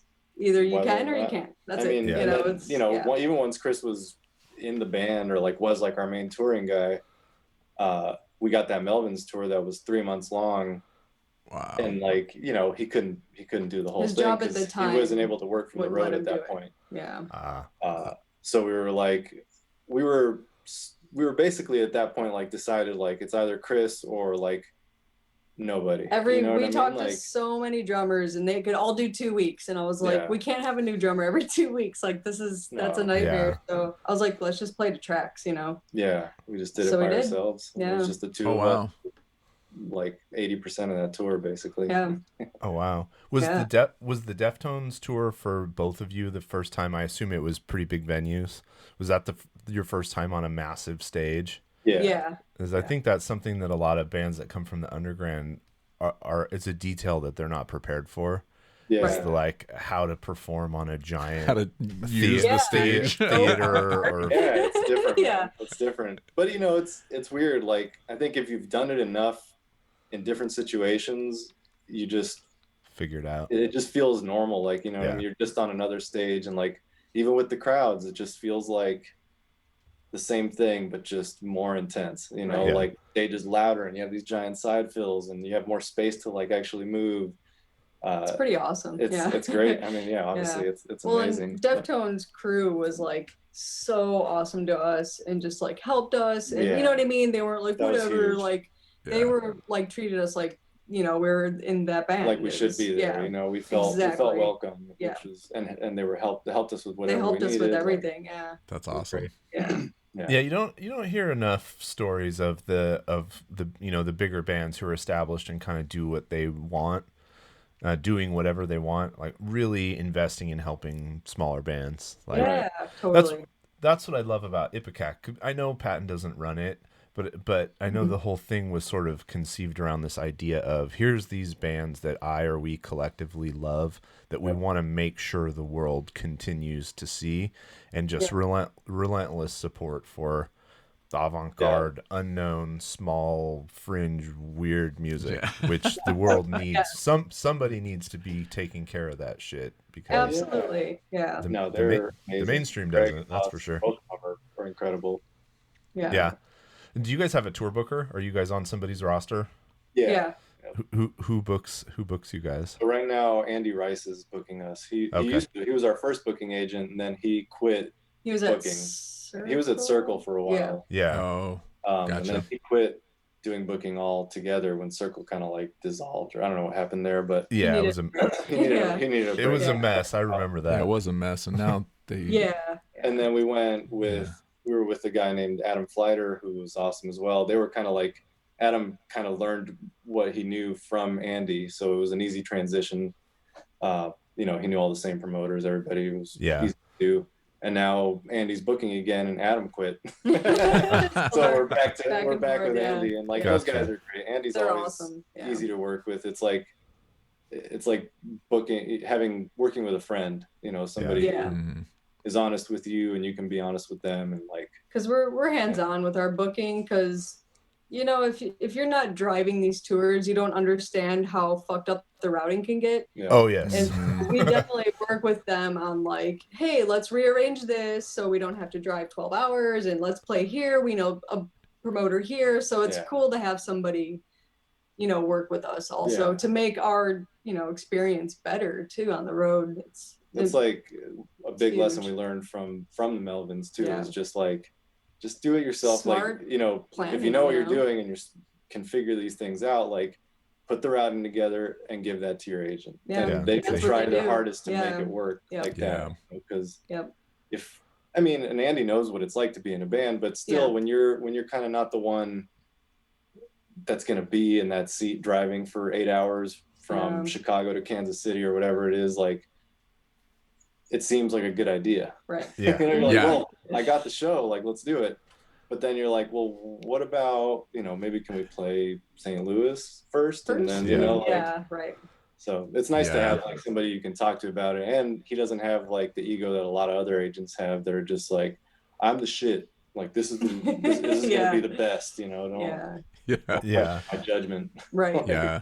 And you can tell that the Melvins are still involved in their booking too, because they come back to independent venues that aren't linked into the to the system. We know that in particular because they always come to San Jose and they always play at the Ritz because Buzz and Corey are friends, and if Buzz is going to book a tour, he's going to make sure and stop at the. You guys played at the Ritz. Yeah, with the Melvins. Yeah. And that's what he was saying. Like, he was like, I've been working with the same promoters for 25 years basically. Yeah. And like we've played these cities, you know, we still play Fresno every time. Yep.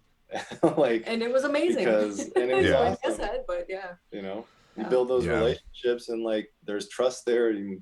Why change it up? You know? Yeah. He's funny too. We opened for the Dale Crover band in Red Cross. Oh, cool. Yeah. And Buzz just showed up to the Ritz just because he wanted to come hang out. He was in town. Because he was, that's awesome. Or he found an excuse to be in town is probably more like it. But we were setting up to. We walked back in after Dale Crover sound checked, and we were eating. And we were going to go up and set up and sound check, and I rounded the corner and I saw one chair in the middle of the floor, and then the outline of his hair. And I was like, oh shit. Wiggling like around. this on his phone. Something like that. It sounds good, Dale. That was a really fun show, actually. I didn't have any expectations. You know what I mean? Obviously, I know both of the bands, but it's just like they just asked us to play, and I was like, sure, all right, that sounds like fun. Yeah. And then it was just such a fun show, such a blast. Yeah. That's awesome. You missed that one, didn't you? I did miss that one. You weren't in town. No, I was there. You were there? No. Okay. But I wasn't there for soundcheck or anything. Oh. But no, I went to the show. You went to the show. Can we take right. P turns here? Should we She's got to take go. turns? Oh yeah, totally. Go for it. I'll stay. Break time. I'll put Melvin in my spot. Oh, Melvin. Melvin. That's amazing. Get in here, Melvin. He's of course named after the band. I would hope so. Yeah, exactly. Melvin. Hey, Melvin. I like getting all the animals on here. So if I found myself, as a kid who grew up in the Bay Area, obsessively going to Mr. Bungle shows from day one, essentially once they landed here, even the thought of having a record on Ipecac makes my head explode. Like I don't know that I could be more excited about any signing, even if there were things that were more lucrative or whatever, because that's just that's just like a dream. What was it like to sort of land there, and how did you guys end up? Mind blowing, man. Like, we just didn't think that it was going to happen, because they were easily our top pick of labels that we sent out to when we had, I guess we had the demos for Seismic, and we were going to record with Aaron Harris. We already had that like set. It was going to happen either way. And Greg, they've obviously worked together, Aaron and Greg told him, he's like, man, I really like this band. Like, I've heard of them. I'm like down to do this, but I don't think Mike's going to go for it. And this was like right before we got to LA to hang out with Aaron and like talk about, I think we were there for NAMM, but we were going to hang out and like talk about the recording and whatnot. And Aaron told us this. He's like, yeah, Greg's down, but like, we just don't think that Mike's going to be into it. And we're like, oh yeah, I can't see it happening. And like literally the next morning I get a text message being like, Mike's into it, let's do it. Nice. And I was just like, we were like, what the fuck just happened? Yeah. And then like follow-up email from Greg with like all the info, just like, this is how it works. You guys want to do this? Let's do it, Wow. And ever since it's been awesome. Well, and it's nuts that that it happened, and B, that he is still like, nope, I'm going to listen to it and put my stamp on it. Or not. Still deeply involved. Told the stories about records where they're like, one of them loves it and the other one is like, nope, and it just doesn't happen. So they can't. Yeah. Oh man, what a heartbreak that would be. Yeah. Seriously. So they both have to agree. Both of them have been super supportive. Like Mike wrote us for Love and Decay. He wrote us an email being like, this is fucking awesome, you guys. It sounds incredible. Like, and that shit's just like, you don't delete those emails. No, that's like an email you keep forever. Well, we met him and shit. He's always been super awesome. nice, but man, super nice. Having that like stamp of approval, even though we're on the label already, I know obviously he's into it to a certain extent. Just taking the time to let us know was awesome. Yeah, that's crazy. That would never delete that. Yeah, seriously. Print it out, frame it. Yeah. And you never know with him. I mean, you mentioned at the beginning about being picky about music. He's a notorious curmudgeon, and picky about what he listens to, and but you just never know with him in particular what he's gonna like. I mean, the dude from like Lovage to Tomahawk to Mondo Cane singing Italian pop and rearranging Italian. It's like, who fucking knows what he's gonna like? So you might as well send it to him. Awesome. I love it. Like after we played with Mr. Bungle, he was backstage and he's like, man, I love your stuff. Like, I think I can't figure it out. I don't know what it is that makes me love it. And I think that's why, you know what I mean? Yeah. Like, there you go. Cause I can't figure it out. It's a little, he can't really put a stamp on it. So that makes sense. Where did you guys play with them? At Brooklyn Steel. In okay. Brooklyn, in New York, yeah. Oh, that was one of the shows right before all the lockdowns. So you guys opened one of the East Coast shows. Yep. Fuck. Exactly. We saw the one with in San Francisco. Mm-hmm. It was the first weekend show, Saturday night maybe. Yeah. Was that with Melvins? Victim's Family. Oh yeah. So, right. Yeah. So old Bay Area heroes, and then the original drummer from Mr. Bungle, their old friend from Eureka, came and like did he play a little bit? That's right. Yeah, he did. Oh my yeah. God. Yeah, that was a fucking treat that we're only gonna get in the Bay Area. I didn't know. Yeah, I didn't even know if he still played drums. So I actually got backstage at a Mr. Bungle show when I was 17, again because of the Metro hookup. Oh and wow, I talked to him forever. Like everybody was crazy, and he was just like super nice, and like I'm like, dying. There's like all these shreddy musicians around me, and I couldn't even handle it. But it was so nice. It's like he was kind of just like chilling by himself, and so that's awesome. I'm jealous. I mean, we got Dave Lombardo. Yeah. Come on. Yeah, what are you gonna do? It was okay. He's all right. He's okay. Yeah, that was the second to last like large show that he and I saw before all the lockdowns. Yeah. And I remember just thinking like, oh, this is the fucking best. Yeah. Not knowing that in whatever a month it was just all gonna go away. All gonna go away. All gonna go away. I just remember going out to a diner in San Francisco as we crashed in the city for the night. Afterwards, it's just like, what do we fucking get a weird like cup of white wine? What? It was like, that weird shit you order. It was like all they have is white wine that was like in a cup that had this little plastic cover on the top. Yeah. And you peel the cover off. Peel it off. We were just like eating omelets and drinking white wine out of a plastic cup at 3 o'clock in the morning. Celebrating. We definitely, that was a hard cheers. That show was amazing because it was like, especially being from the Bay Area and watching the first wave of thrash come out of the Bay Area. Yep.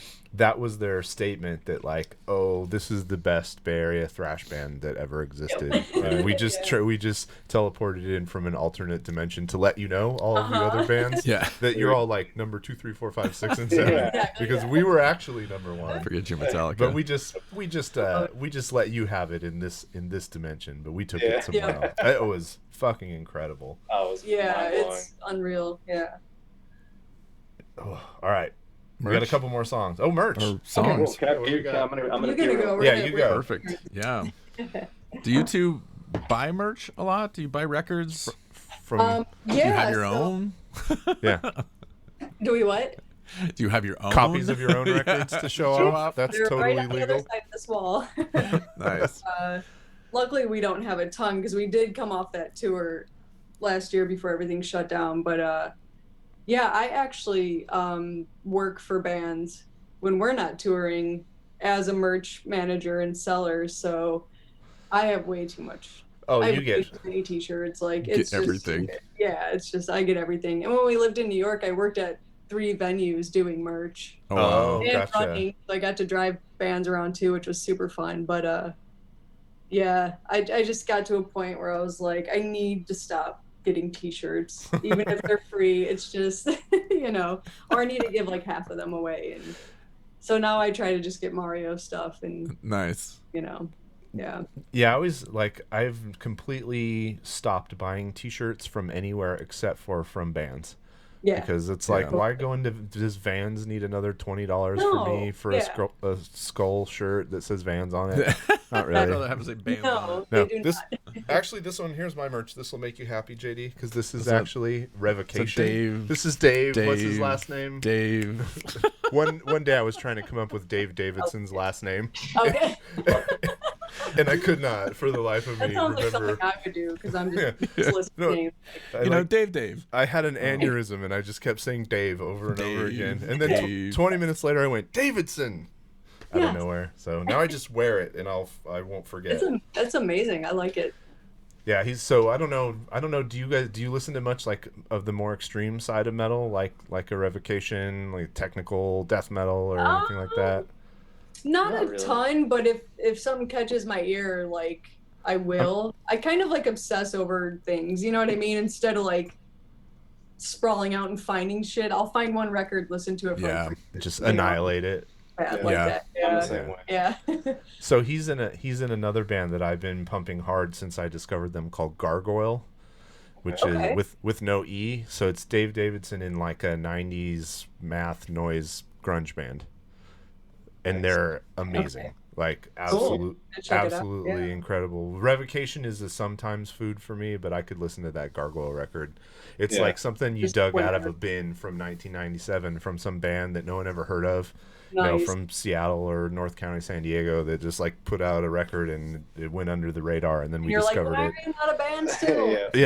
Well, except they are, and they're making music, and it's right. And he's such a wicked guitar player that the Gargoyle songs are complex theoretically, but I just for him it's his like day off. Yeah, sure. It's like, this is my a skateboarder. You're like, exactly. How do you do that? Yeah. It's just him ollieing curbs all day. And he's just doing like. I wonder if he threw his back out. Crazy. Threw my back out last time I ollied up the curb. Now I gotta play. Well, I mean that's why we've discovered over the course of doing this podcast that sludge exists, because hardcore fans get old, or hardcore musicians get old, and they're like, "Fuck, man, sludge and doom." Yep. We gotta slow it down. I played in a bunch of hardcore bands when I was younger, but now I play in a doom band.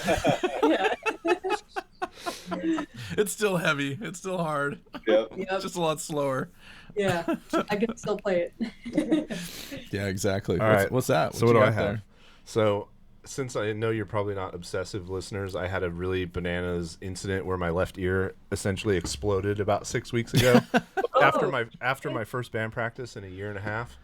Wow. And so I'm ready to practice again, but I had to get myself some really good hearing protection. So these are really nice Minuendo in-ear earplugs that filter out all the bad stuff and let the good stuff in.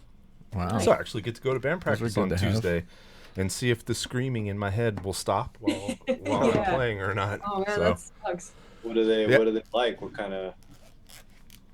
They're just little adjustable in-ears. Lossless earplugs. That go from -8 to -30 decibels. I think they have a little slider on them. Oh yeah. And a bazillion little tips so that you can get a perfect fit. Right. Yeah. So nice. Minuendo. Minuendo. They're from like Norway, I think. Ooh, it's the world's only variable passive hi-fi filter. There you go. Yeah, I didn't want. Don't know what that means. I didn't want any of the active ones that were electronic and needed charging. No. Pumped weird signals into my head. I just wanted. You gotta let me know how those are, man. Yeah. I will for sure. I'll test drive them on Tuesday. Test drive them. So that's boring band Tell merch. everybody. Ear protection. Hey, my ears are always perfect. I've been playing in heavy bands for a long time, and it had nothing to. The incident had nothing to do with band practice. It was just a random thing.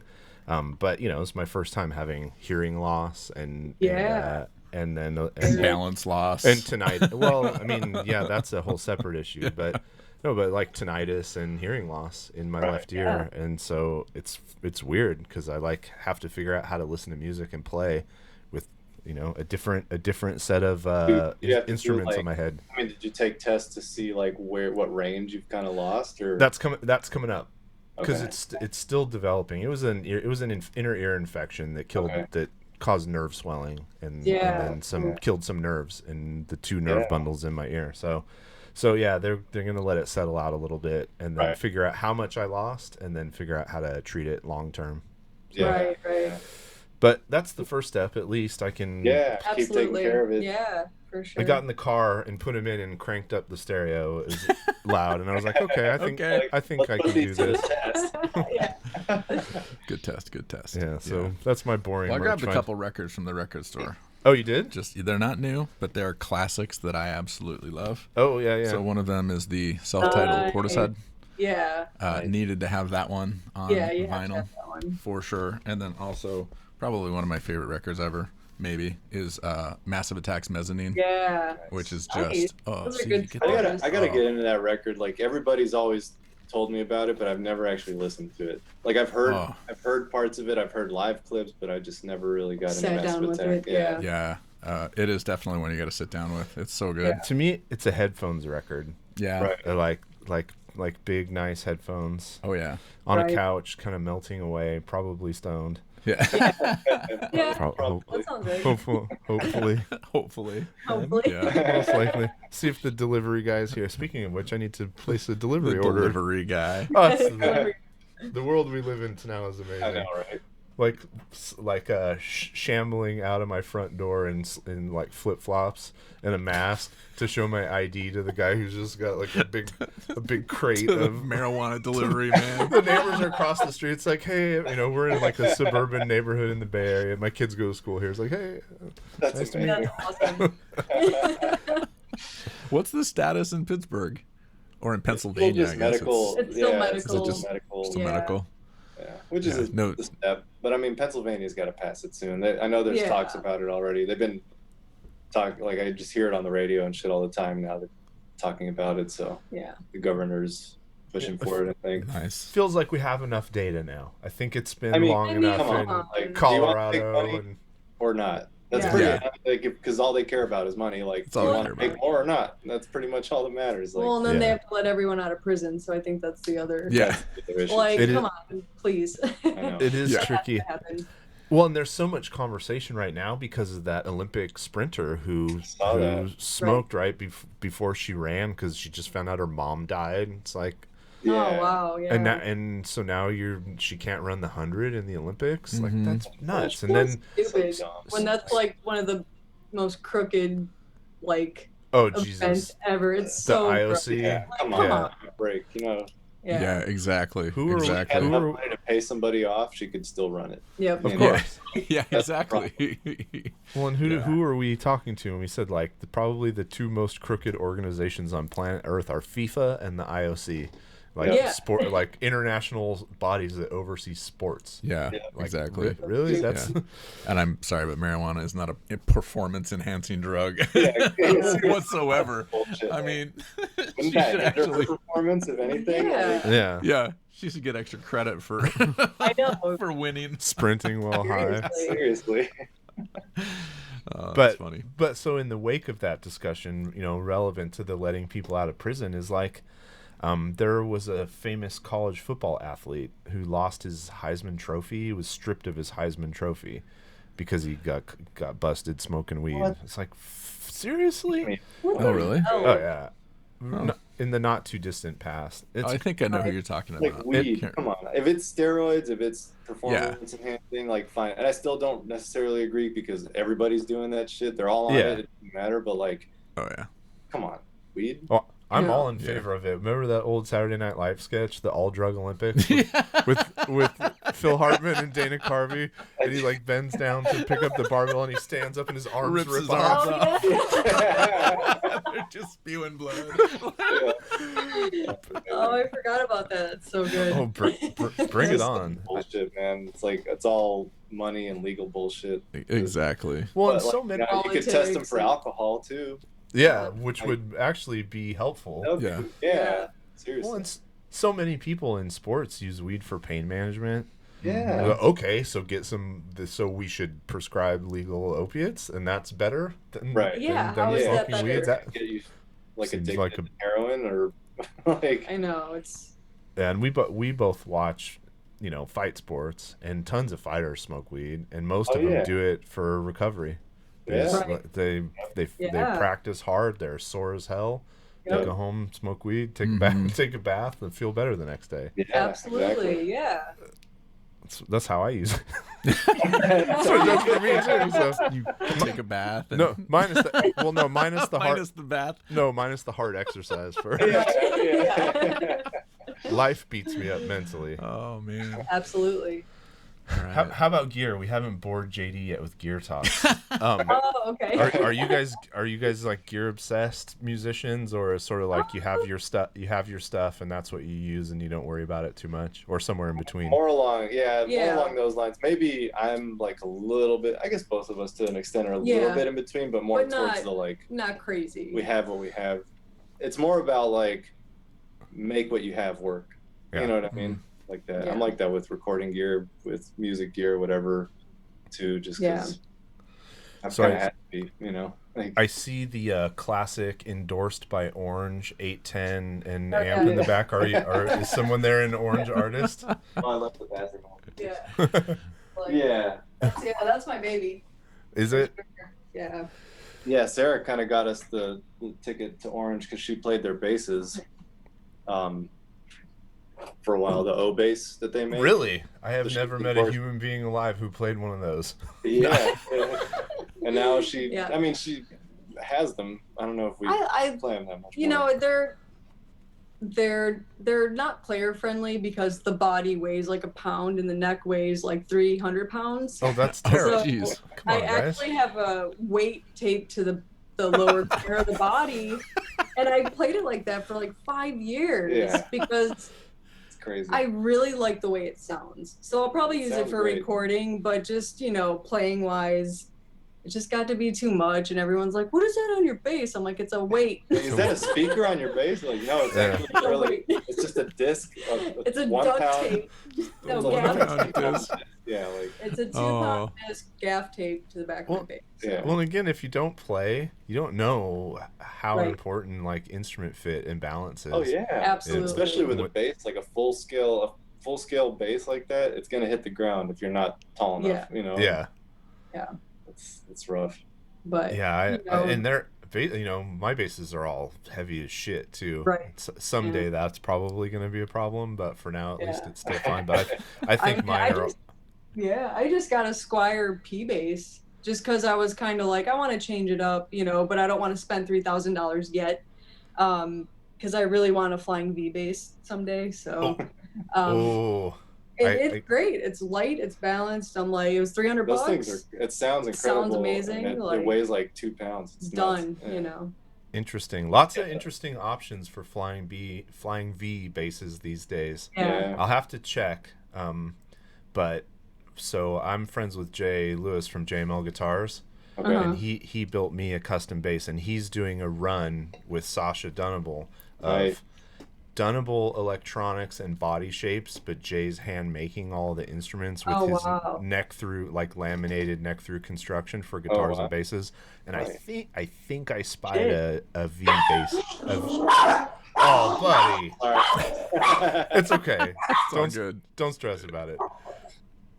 What's he so mad at? Did the mail just show up or something? That's what it sounded like in my house. Got back there. Well, that's funny because I was thinking about Dunable guitars if I ever did go the flying V route. So that Asteroid. I like his like incredible, man. I love that thing. Yeah, it'd be fun. I had a Yeti with an EGC with an aluminum neck that I played for about a year.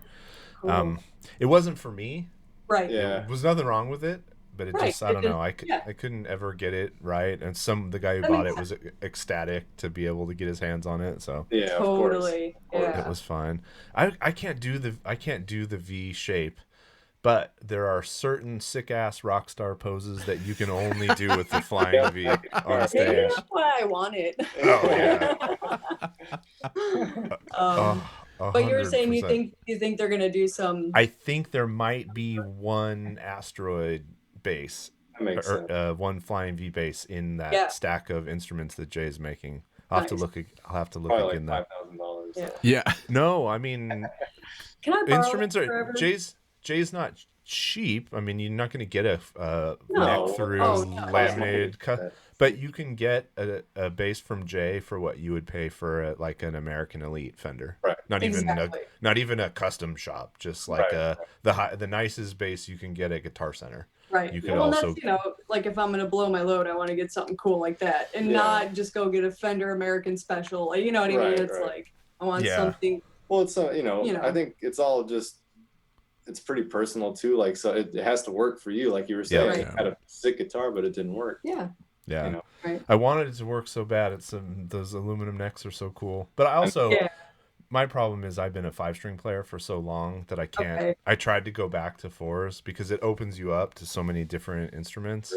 Right. And I even, restrung and set up the 4s as the low strings on a 5. But I don't know. I just never. I couldn't do it. So I'm stuck with those 5s. Yeah. If that, I'm auditioning now that that Fieldy is indefinitely out of Korn, though. I am gonna audition for that. Go audition for that spot. For that. Yeah, you should do that. Yeah.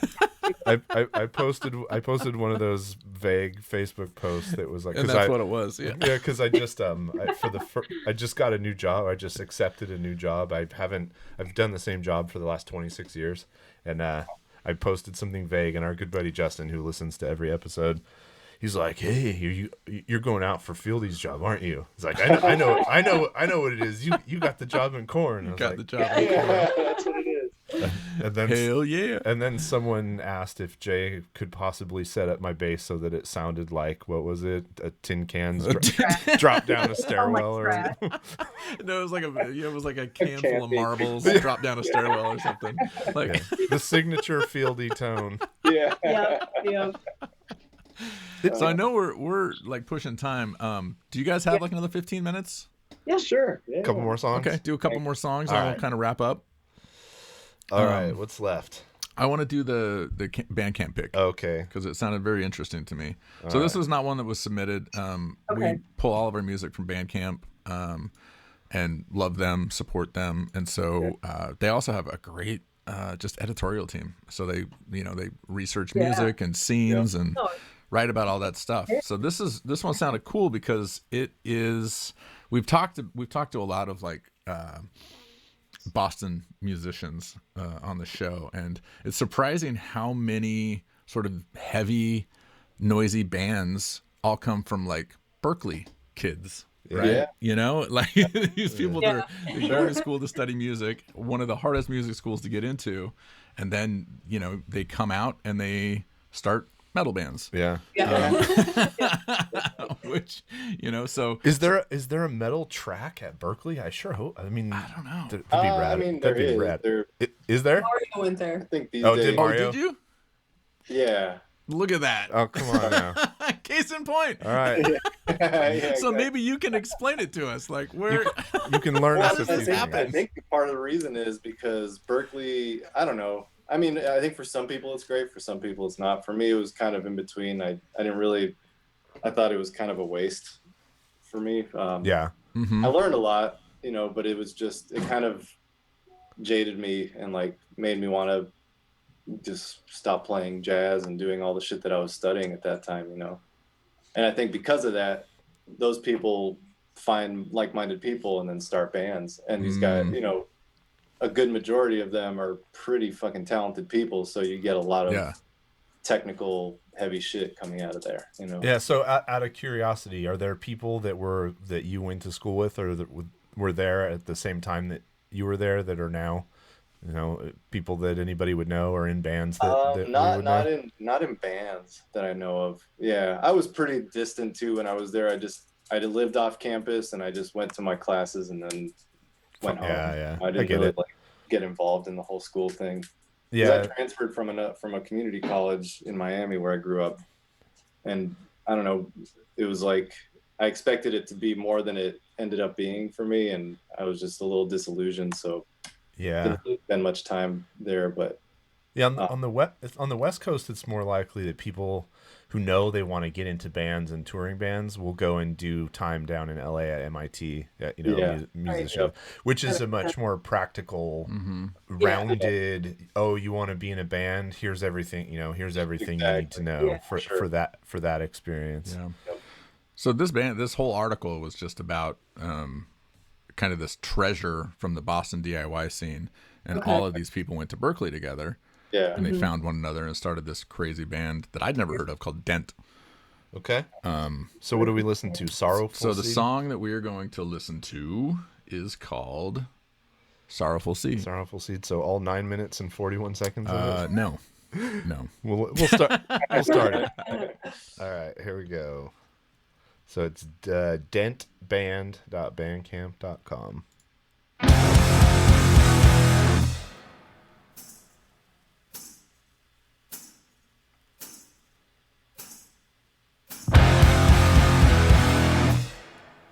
Oh, what a great way to open a song.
This is cool. I would listen to 10 minutes of that, no problem.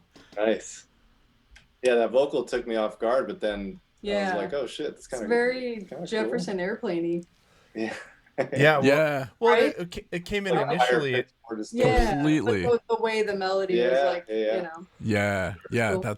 That's great. At first, it sort of read like Amy Winehouse impersonator sings for weird.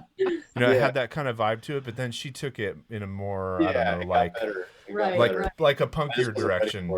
Yeah, more Debbie Harry or more Bjork even. Shit, we listened to a band from Sweden called Galpa. That's this like the song starts and it's like stoner.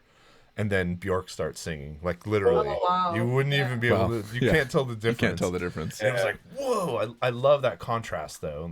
Like totally. Subverts expectations. If it's done well, it works. You know what I mean? Sometimes it's like, But that was cool. I dig the drumming, especially at the beginning, is like right up my alley. I love sparse, big shit like that. Yep. Yeah. That was really cool. Yeah, I mean that was. After previewing hundreds of songs and particularly focusing on how they start, because it's like if something's on my Facebook feed, I'll click play. You give it 20 seconds, 30 seconds. Does it grab you? Do you keep listening? And that was like instantly. I was like, okay, I got to know where this is going. Right. Yeah. Exactly. Yeah, that was cool. Let's go to about halfway through the song. I want to hear a little bit more. See where it goes in another 4.5 minutes. Oh, we broke down. Oh, nope. Back up.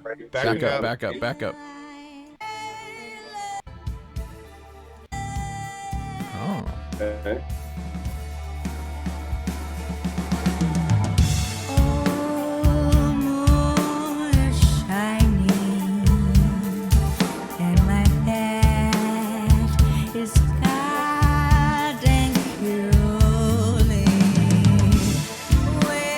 Hear more of the Berkeley now. Yeah, I was gonna say if I listened to this whole song and you hadn't said anything, I would have said they all go to Berkeley. Yeah. Not in a bad way, but it's I mean, there was some trippy time stuff in the beginning of that we listened to before that. Yeah, I was trying to figure out. It sounded like most instruments were playing a different. Time. I'd have to go back and listen to it to hear exactly what was going on. Because I was not in my counting mode. JD gets mad at me because as soon as the song starts, I'm like, I don't get mad. Okay. I see what you're doing. I just don't immediately count every song I listen to. I have to know what's going on. Like when they do something, it makes you feel a way. You want to know how they got there, and a lot of that is going to be rhythm choices and rhythm. That are not obvious at first. Right. Well, this does say, sadly, that as with most Berkeley bands, the outfit is split up after the members. I mean, I was going to say they sound young. You know, like they sound young and it looks young, like just the vibe of the page. Yeah. It looks young. you know. Yeah, completely. There's a couple releases between 2014 and 2019, but then school ended. Yeah, school ended. They graduated. Then they moved on. They all stopped playing music. They all got real jobs. Like, fuck this music. She go get an office job. Well, no, she definitely sings for like jazz bands that get paid big bucks on the weekends to do. Probably. Just pulling in $1,500 a day just singing standards. Or I was shocked, man. The first time I had a friend who started playing drums in one of those like corporate and wedding bands.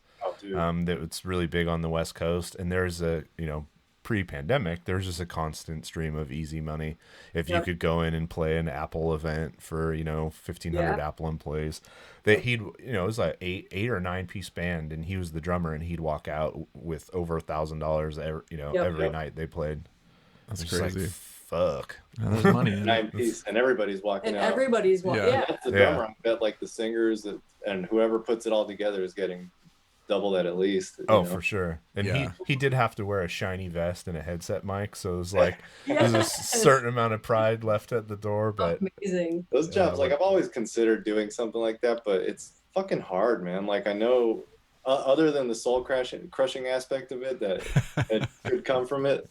I mean, you're still playing, so it's better than like fully just doing something completely different. But like, it's just hard. Like you have to know so many fucking songs. Yeah. So like a crazy amount of repertoire to be able to just bust out when they're like, all right, let's do this one. Yep. Okay, here we go. Got to have that iPad clip on your mic stand so you can quickly flip through. We ran a show with I forget where they were from. There's a band called Therapy. It was like a kind of a cool post-hardcore band. Yeah. Up in the Pacific Northwest, and he said every summer he moves into a house in Bend, Oregon, with a bunch of musicians that they have a cover band, and they basically do like a circuit of the Pacific Northwest all summer, and they get paid to live in this house, and they play all these shows, and it's basically enough money to fund like the rest of touring for the rest of his year. He's got dreadlocks down to his knees, and he just has to wear this cool white suit and play covers for the summer, and then the rest of his year is covered. Yeah, I mean, man, you get paid well, you usually get fed, you eat, and like. It's always embarrassing when you're running shows in America and you tell the bands you're going to feed them, and they're like, "Oh my god, thanks." Really? Obviously not if you're touring with the Deftones, but I mean, if you're running shows, you get all the green M&Ms you want. Yeah. When you're running shows at the Caravan Lounge in San Jose, it's a little bit harder to pay for people's dinners, but we figure it out. All right. Is there one more you want to do? There's one more, and then we'll wrap up. Okay. So it's Black Yen. Black Yen. Satori, or the song is Overseas. Austria. So, all right. Oh, we got a band photo again. Yes. Okay. So I feel like I'm getting old because now every time I see these pictures, I just go, cheer up, guys. No, you got to be serious. Singer, guitar player for sure in the center. This is his project. I would say drummer's the shorter guy, and with the hood Plugs is the bass player. For sure. I totally differ. I think far left, the taller guy is bass player. Middle guy, you said bass player for this guy? Yeah. Oh, I went backwards. Middle guy is drummer, and he's guitar singer. You can see him like spinning it around, or like he's punching himself. He's gonna get super. All right. All music written by. All right, let's just listen to it. What song do they want us to play? Honey and Opium. Overseas. Oh, Overseas. All right. Jeez. This so is. they tell you what song they want to. Yeah, sometimes they do. Okay. We try to be very specific, and it usually says just send us a link. Don't tell us anything about you or your band, so that we don't even see it when we read the email when we pick songs. Right. But we don't always get that. So yeah. We've gotten some doozies. Oh yeah, I'm in the mood. It's been a while since we got a good bonkers submission. Another fucked by Bigfoot. Yeah, fucked by Bigfoot. They always come as not links to a Bandcamp page. Like sometimes the weird ones are a SoundCloud, and then usually it's usually just like a Dropbox link. An MP3 on Dropbox. It's like Dropbox. Hey, download this song, and I'm like, I don't know about that. I don't know about that. No. What virus am I gonna get? All right, here we go. Overseas. by Black Yen, black-yen.bandcamp.com. It's just drums. Cool cover. Yeah.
It's good background music. Okay. Yeah, it's cool. Okay. The recording's kind of driving me nuts. Yeah. Again, I need to listen to it straight. There are choices that were made that I don't agree with. Choices were made. That bass tone doesn't fit in with the rest of what's going on there. No, it doesn't, but it almost feels like it's intentional. Yeah. To me, like it's supposed to be kind of Doesn't sound an abrasive bass tone. Abrasive is fine. With these clean guitars. It's just not the right, for me, it's not the right kind of abrasive. It's not the right, it wasn't the right, like, overdrive. You know what I mean? Like, you definitely could have used something cooler to actually make it work and still stand out, you know? Yeah.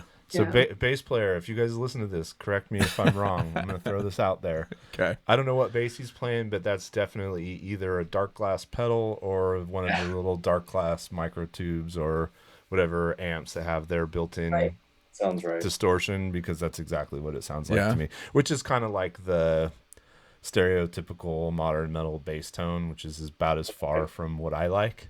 As you can get. It's not, or it doesn't sound organic at all. Too like so hollow, you could, processed and hollow. It's just thin, you know. Yeah, it's weird frequencies for me. It's like got a lot of first it had some low end when it first started out, and then he kind of moved up and it all went away. Yeah. Like there's no, I don't know. Yeah, it's a lot of lows and a lot of highs, and you know, on my amp the mid's always cranked, and if there's a mid boost, it's always pushed in. Yeah. You know, because I grew up listening to Rush, so I'm always trying to capture that mid heavy, that mid range piercing bass tone. Not that would work here, but Right. I mean, this is it says in the bottom that they're young. To me, this is Yeah, the songwriting feels young. You know, you could tell. I picture the main guy locked in his bedroom just listening to Isis and Red Sparrows and Pelican and Russian Circles like over and over and over again. Probably some neurosis. Neurosis. Yeah. And then just like, all right, here's my first cut at all of those influences getting crammed together. There's interesting potential there for sure. But then like Clapton's his favorite guitar player, you know. Who? That's what I get, you know. It's like, who was that? Sorry, I missed the joke. The guitar player, it's like, you know, sitting in his room listening to all these super heavy bands, but he grew up loving Eric Clapton. But he still get a little bit of that like style stuff in there. Like, you know. There was like weird little laggy things going on in the drums that were throwing me off too. Like I didn't know if it was on purpose or not. Yeah. You went half a beat too late there, or But you know, post rock. Yeah. So when did this come out? This is very much this is another one man music. But there's 3 people. Yeah. One guy played drums and one guy sang, but he did the artwork. I see. Oh. So you got them to play on it. Right. Yeah. Gotcha. And then be in the picture. Gotcha. Yeah. I'll probably go back and listen to it. I would give it a chance. I feel like it's definitely one that could surprise you, or just be like, you know. Yeah, exactly. You gotta feel it out. I need to see I think this is the shortest song. That's a 5 minutes. Yeah. Yeah, we should push it to the 5-minute mark and see what. Oh, yeah. All right, here we go. That's when the tapping solo comes in. Yeah. Just kidding.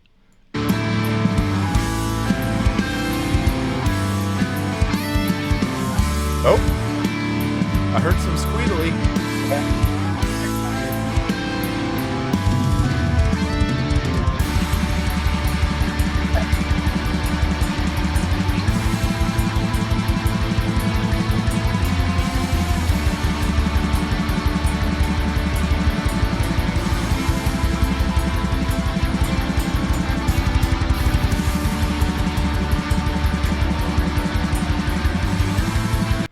Black metal for JD. Sweet. It kind of came out of nowhere. Yeah. Yeah, that kind of came out of nowhere. I did see them mention black metal somewhere in like the influences. And, oh, really? Yeah. Huh. All right. I didn't. know. I didn't like that part. I don't like that part. JD struggles with black metal. They're obviously Not that trying to figure out exactly what they wanted to do, and I think maybe if they can, rein that in and develop it, it'll probably be good because they sound like they're good players. Yeah. Yeah. It's just it's new. We are in this weird time though, where it's like that pure black metal stuff has gone on for long enough and influenced enough people that we're starting to see success from bands who cop elements and then don't get buried by the scene. Like the problem with doing that in the past is everyone would hate you. Or taking like the bits of it that for corrupting love, and But now everyone who's mad about that can just be mad at Death Heaven, and all the other bands can just quietly do it and not get in trouble. Those in the throne room too, those guys. Yeah. For a while too. Yeah. Exactly. Before. Right. Yeah. So, wrapping things up. Ooh. I don't know what your hometowns are. Well, we got Miami and Chicago. Yeah. Oh, is it Miami and Chicago? Yeah. So, your all-time favorite hometown bands. They don't need to be active. It could be the band you fell in love with when you were 19, saw all their shows. For me, it's weird because I love Torch, but I never really knew Torch when I lived in Miami. Oh yeah. So, but I don't know if you know Juan Montoya, who played guitar in Torch for a while, or like started off in Torch basically. Yeah. He had a band called Ed Matusa's Struggle that was in Miami, like when I lived there. And Matusa's Struggle. Oh, interesting. Yeah. That band, I don't know if you can find much by them, but another band that was really good was called Swivel Stick. Huh. Okay. And they were both. I mean, it's Miami, so nobody gets out of there. Yeah. We ran into the other band that's like Torch minus Steve. They actually submitted music to us. What was the House of Lightning? House of Lightning. I don't know if you've listened to them, but it's like, hey, Steve's in Oregon, so let's make music when he's not around. Yeah. Is it cool? It was basically, they submitted a song we were listening to, and it's like, wow, it's really Torch-esque. Come to find out. Good reason for that. The other current Miami band that I love that's completely bonkers, and you might know of them. I think the drummer might have gone to Berkeley too. Is Cave of Swimmers. Have you ever listened to them? No. Oh shit! All right. Well, they're a two-piece. Cave of Swimmers. Cave of Swimmers. No. Yeah, they're a two-piece, and the drummer, when he's not playing in Cave of Swimmers, is like a session jazz drummer. Right. And then the guitar player, his setup is he splits his signal and runs to a bass rig and a guitar rig, and then he's got a Taurus on the floor. Oh wow! And he sings like a motherfucker. Wow. So he's pulling triple duty all the time. Yeah. They played at Psycho 2017, and then we saw them in San Jose, sort of around Psycho, and they covered a Metallica song. Oh, I really? forget, Blackened maybe. They covered an old Metallica song, Two People. It was the best Metallica cover I've ever heard live. Awesome. And if you closed your eyes, you would have never known there were only. Another band. Sorry, I just thought of was Black Cobra. Oh yeah. They're from Miami too. Yeah. So I always forget they're amazing. from Miami. Yeah. But I actually went to school with Jason. The guitar player. Oh really? At Miami-Dade Community College. Mm-hmm. Yeah. And then they moved to the Bay Area. Didn't I think? Probably, yeah. Maybe, yeah. At some point, they're probably not here anymore. Though. No, probably now. They're probably right. Portland. They're in Portland with everybody else. Yeah. Right. Yeah, exactly. All right, so Chicago. Chicago. This is a tough one. I know. Yeah, because I saw so many shows that were touring bands. I'm trying to I mean, obviously, Jesus Lizard really sticks out for me. This is why I'm so terrible at these things, because I blank out, and 3 hours later I'll be texting you like 9 bands. Yeah. That's fine. We'll put them in the show description. Do an addendum. Yeah. Like local bands? I don't know. Like anything I get, right? Like anything? Yeah, anything. Anything. No, it doesn't have to be Chicago. Honestly, it could be, you lived in Brooklyn, you lived in San Diego, you now live in Pittsburgh. Yeah. I guess Chicago's... we got a lot of, Kansas City bands. So Shiner and Molly Maguire were huge for me. I don't know. God, I'm so mad at myself because I'm just totally blanking out. I saw so many shows, so it's just it's a pile of fish at this point. Chicago comes up constantly, isn't that like when you look at Spotify, the number of artists from Chicago that you listen to is almost every single band that I listen to in Spotify. I look at where it's the most listened, and it's always Chicago. Oh, where other people are also listening to that. Yeah. So apparently, Chicago and I have very similar music tastes. You're tuned in. Yeah. I get one that I do regret, because I did live on the West Coast, not being around for, was Braid. Yeah. Which, they get lumped into like emo and stuff, which I get, but I don't get, because they're so fucking good. Like, it's just unbelievable, and I really wish I lived there when it was happening, because they're just, Damon's just like one of the best drummers. Like, that guy is just incredible, and just all of them, it's Bob Nana's songwriting is just some of my favorite stuff. So it's Braid is so good. Yeah, they're awesome. But yeah, there's so many bands I can't even remember. I smoked a lot of weed and drank a lot, and I don't know. I can't. Sorry, Chicago, I love you, but you'll remember it at some point. Yeah, at some point. Honestly, I can't. Do you guys think of anyone off your? Yeah, I never got into the Pumpkins. Billy Corgan, I couldn't. Yeah, a good band, but man, that voice is just. Oh, so I fell in love with them before he was a known entity of any. He's really hard to listen to in general, and he's another one of those. He's like Chino from the Deftones. It's like so hit or miss live that it sort of starts to strip credibility from the whole thing to me when you can't. I mean, you don't have to reproduce your record perfectly, but it's got to sound good. Right. But dude, I got the EP before Siamese Dream, whatever it's called, again, old weed, whatever, I can't remember, but with Rhinoceros, and I listened to that thing 1,000 times, and mostly over and over because of Jimmy Chamberlain's drumming. And the drumming on that, it's like, what is this? Who is this guy, and what is he doing? Yeah, absolutely. Yep. No, I mean, Siamese Dream for me was huge. It's a great guitar-wise record, too. Like, that's one thing is like whatever you might think about his voice, but his guitar playing is fucking incredible. Right. On that record, in Siamese Dream. Yeah, and his like understanding of tone, his use, particularly use of the wah-wah pedal in solos, not like Kirk Hammett, but to manipulate the frequencies of the solo, which is not used. It's a filter. It's like to get that high piercing filter and then to pull it back. Oh, it's so good. It's great. That's funny. And then I remember seeing a listing on Reverb from his store, his gear store, and he was selling the fucking crate practice amp that he used to record a lot of the guitar tracks on that album. No joke. It was like a little 8-inch speaker crate amp that he listed for like $5,000. Wow. Just because it's the Siamese Dream amp. That's crazy. Oh no, I mean I can't even imagine.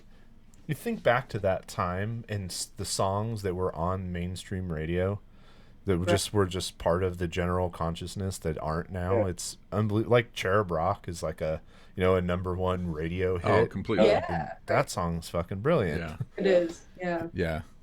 That's crazy. I remember when I was probably like 12 or 13 years old, and I was a little skater kid.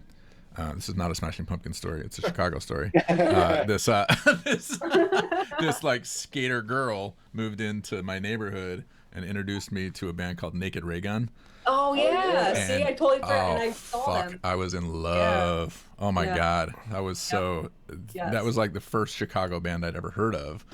And it was love at first listen. Love it. Naked Ray Gun. And then they later became Peg Boy. Never listened. So good. So good. Chicago? What's that? Peg Boy's not from Chicago, are they? Yeah, they were like half of Naked Ray Gun once they broke up. You know what? They popped, them and Bark Market popped up in my mind, and I forgot they were Chicago. See? Like, yeah. I was like, please remind me of Chicago bands. Well, when you come from a big city like that, you know, it's definitely, you're like, oh, there's too many bands. I saw Naked Ray Gun at this tiny punk rock club in like Flossmoor, Illinois, like somewhere really weird, where I didn't even know they were still a band. It was like mid-90s, and I was like, wait, Naked Ray Gun's playing? Oh my God. It was just like so random. Nice. Yeah. Yeah. See, now stuff's starting to turn, and I'm like, oh yeah. Yeah, I traveled a bit for work, and that's the thing that I really missed, other than us putting on shows and stuff, is when I traveled for work, always like hitting the local venues and seeing, catching the local scenes, bands that don't make it out to the West Coast on tour because they're kind of stuck in their town for their area for whatever reason. And I just miss just popping into whatever dive venue is near the hotel, or not near the hotel in a lot of cases, far away from the hotel. But better than sitting alone in a hotel room at night. Ordering room service and working. Eating a room service, whatever, quesadilla. But exactly. I always say, always show up for the supporting bands, because they could be your new favorite band. I always try to get there early and be there, because you never know what you're going to catch. It's Yep, exactly. Yeah, or one day you may be opening for them. Exactly. Yeah, we're always there for the first band, leave when the last band is done. Yep. Like the 2 years that we went to Psycho, I think we saw over 80 sets.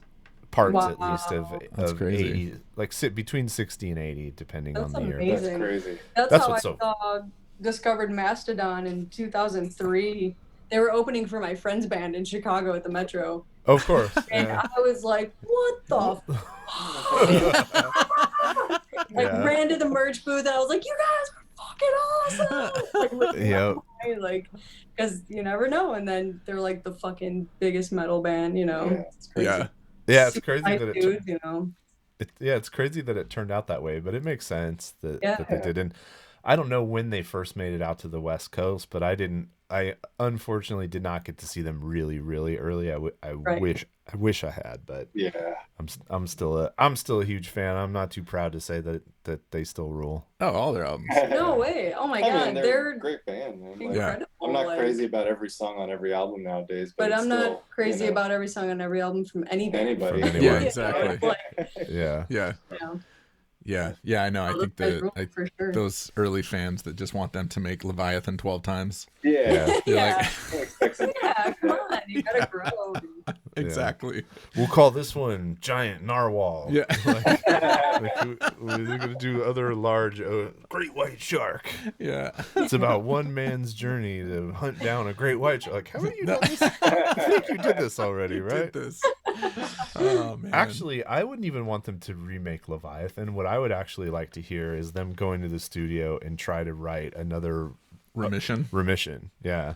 Just an all-out aggression, not a lot of thought or structure. Like 10 variations on Workhorse. I will take and listen to over and over and over again. Oh man. Well, this has been fun. Yeah, definitely. Thank you for sticking around a little late. Good time, man. Yeah, this has been great. So you have a live stream coming up next weekend. Well, it's a stream. Sorry, not a live stream. It's an online stream that Vitus is sponsoring. Yeah, tell us about it. Yeah, it's cool. We did it at St. Vitus. We drove out there and rehearsed, and then did it, and it was videotaped, and I mixed it. I don't know. It's cool, man. You'll have to check it out. And Somnuri is opening it too. Opening it. Yeah. We had them on a couple weeks ago, and they were killer. Yeah, they were great. Yeah, Justin and Phil. That new album is so good. I know, yeah. They're incredible. Speaking of remaking, Remission and Leviathan and Mastodon. Exactly. If you're jonesing for that, just listen to Somnuri. Minus the chicken picking. That's kind of that's kind of what it's like if Mastodon came from Brooklyn. Yeah. There we go. Yeah. And one of them was an actual literal bike messenger, from the movies. Yeah. From the movies. Yep. Yeah. Nice. Awesome. Well, we'll let you go back to your dogs. Enjoy your pooches. Next time you guys are in the Bay Area, we'll definitely come find you. Yeah, we gotta hang out for sure. Go to some shows, drink some beer, go up and see Ghost Town in Oakland. Yeah, that sounds good. I lived in Alameda when it was still like military housing, so it's been very different. Yeah, they've converted all of that. Two of the big spaces right at the tip of the island with a beautiful view of the city are a brewery and a distillery now. Oh wow. Yeah, so Faction Brewing and St. George Spirits, and they just have giant patios out on what was the old tarmac. Right. And then you're just staring at the Bay Bridge and at the Bay side of San Francisco, and you're just like, wow, this is the most incredible view in the Bay Area on this little old island. Yeah. Yeah, it's nuts. Awesome. Yeah. Cool. All right. Well, you guys have a great rest of your day. Yeah, you too. It was nice meeting you, and I look forward to hanging out. Yeah, totally. We'll see you on the stream. You won't see us, but we'll see you on the stream next weekend. Yeah. Awesome. Yeah. All right. Thanks, guys. Too. Yeah. Thank you. All right. Yeah, definitely. Have a good one. Take care. Bye. All right. It's always so awkward. I know. Kicking them off the stream. I know. Sorry. It is weird. Delete. We don't love you anymore. Jeez, we still had a song we didn't get to, but that's okay. We'll We'll get to it next time. We'll get to it next time. Yeah. Well, that was good stuff. What a nice couple. They are as fucking cool as it gets, man. That's and it's so cool. Like what a life to build for yourself too, man. I mean, who knows what the future brings for anyone or anything, but to be shacked up with somebody and live with them, make art, tour the world, do your job. Oh man, for real. Get signed by Ipecac. Get signed by Ipecac. Your first label. I think they put out their. I could be wrong, but I'm pretty sure they self-released their first album. Yeah, I think they did. And then their second album was Ipecac. And then Jad put them on Blues Funeral. Mm-hmm. And that's the other thing that's cool is like in the old days, if you were locked into a contract with somebody, you wouldn't be able to put out an EP on Post Wax and also stay on Ipecac. Yeah. And it's so cool that these creator-led labels understand the artist situation well enough to go, I don't want to stop you from doing that. Even some of the bigger labels, like we didn't have any trouble with High on Fire when they recorded the Thin Lizzy cover. That had to be approved by their label. And they're like, sure, go for it. Sure, it's fine. It's residual income, right? Yeah. I mean, for them, a little bit for the Thin Lizzy estate, or I think it's Warner Media that owns the right. I forget. Universal owns the rights to all the Thin Lizzy catalog. So I need to. I'm gonna have to check out this Shudder to Think cover that they mentioned. Oh yeah, you want to listen to a little bit of it? I don't know why I listened to any of these, but like they have a Shudder to Think cover, an Arcade Fire cover, Pixies, Jawbox. Oh fucking Jawbox. And a Radiohead cover. What Radiohead How did I miss these? All I Need. Wow. I don't know how I missed these. So pick one, and we'll go out on a little bit of it. Well, I mean, why don't you do the Pixies one? Okay. I'm gonna save Shudder to Think for myself. Arcade Fire, more releases. I think it's that one with the mask on it. Oh, sorry, the literal medical mask. Wave of Mutilation. All right, so hey, subscribe on YouTube. Subscribe, share with your friends. Share. Do it, please. Do all of it. Oh God. What happened? You said, "Do it, please." Do it. Oh, I didn't mean it like that. Come on. I gotta finish. I'll finish throwing up here, and then we'll continue. But hey, we'll go out with a little bit of spotlights covering "Wave of Mutilation" by the Pixies. Yeah. This has been the latest episode of. What's our show called again? Submyshynz. Blynd Submyshynz. Blynd Submyshynz. Submyshynz.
Thanks for joining us for another week of Blynd Submyshynz. See episode description for links to all artists discussed in this episode, and visit their sites to support them directly by buying music and merch. Share links to the podcast or YouTube videos with your friends, especially if they're in bands. Bands, if you want us to listen to your music on a future episode, please submit one song to blyndsub@gmail.com. That is blyndsub, BLYNDSUB @gmail.com. Bandcamp links preferred, but not required. Find us on social media at Blynd Submyshynz. Full video episodes are available on our YouTube. Remember, we go in blind, so you don't have to. Blynd Submyshynz.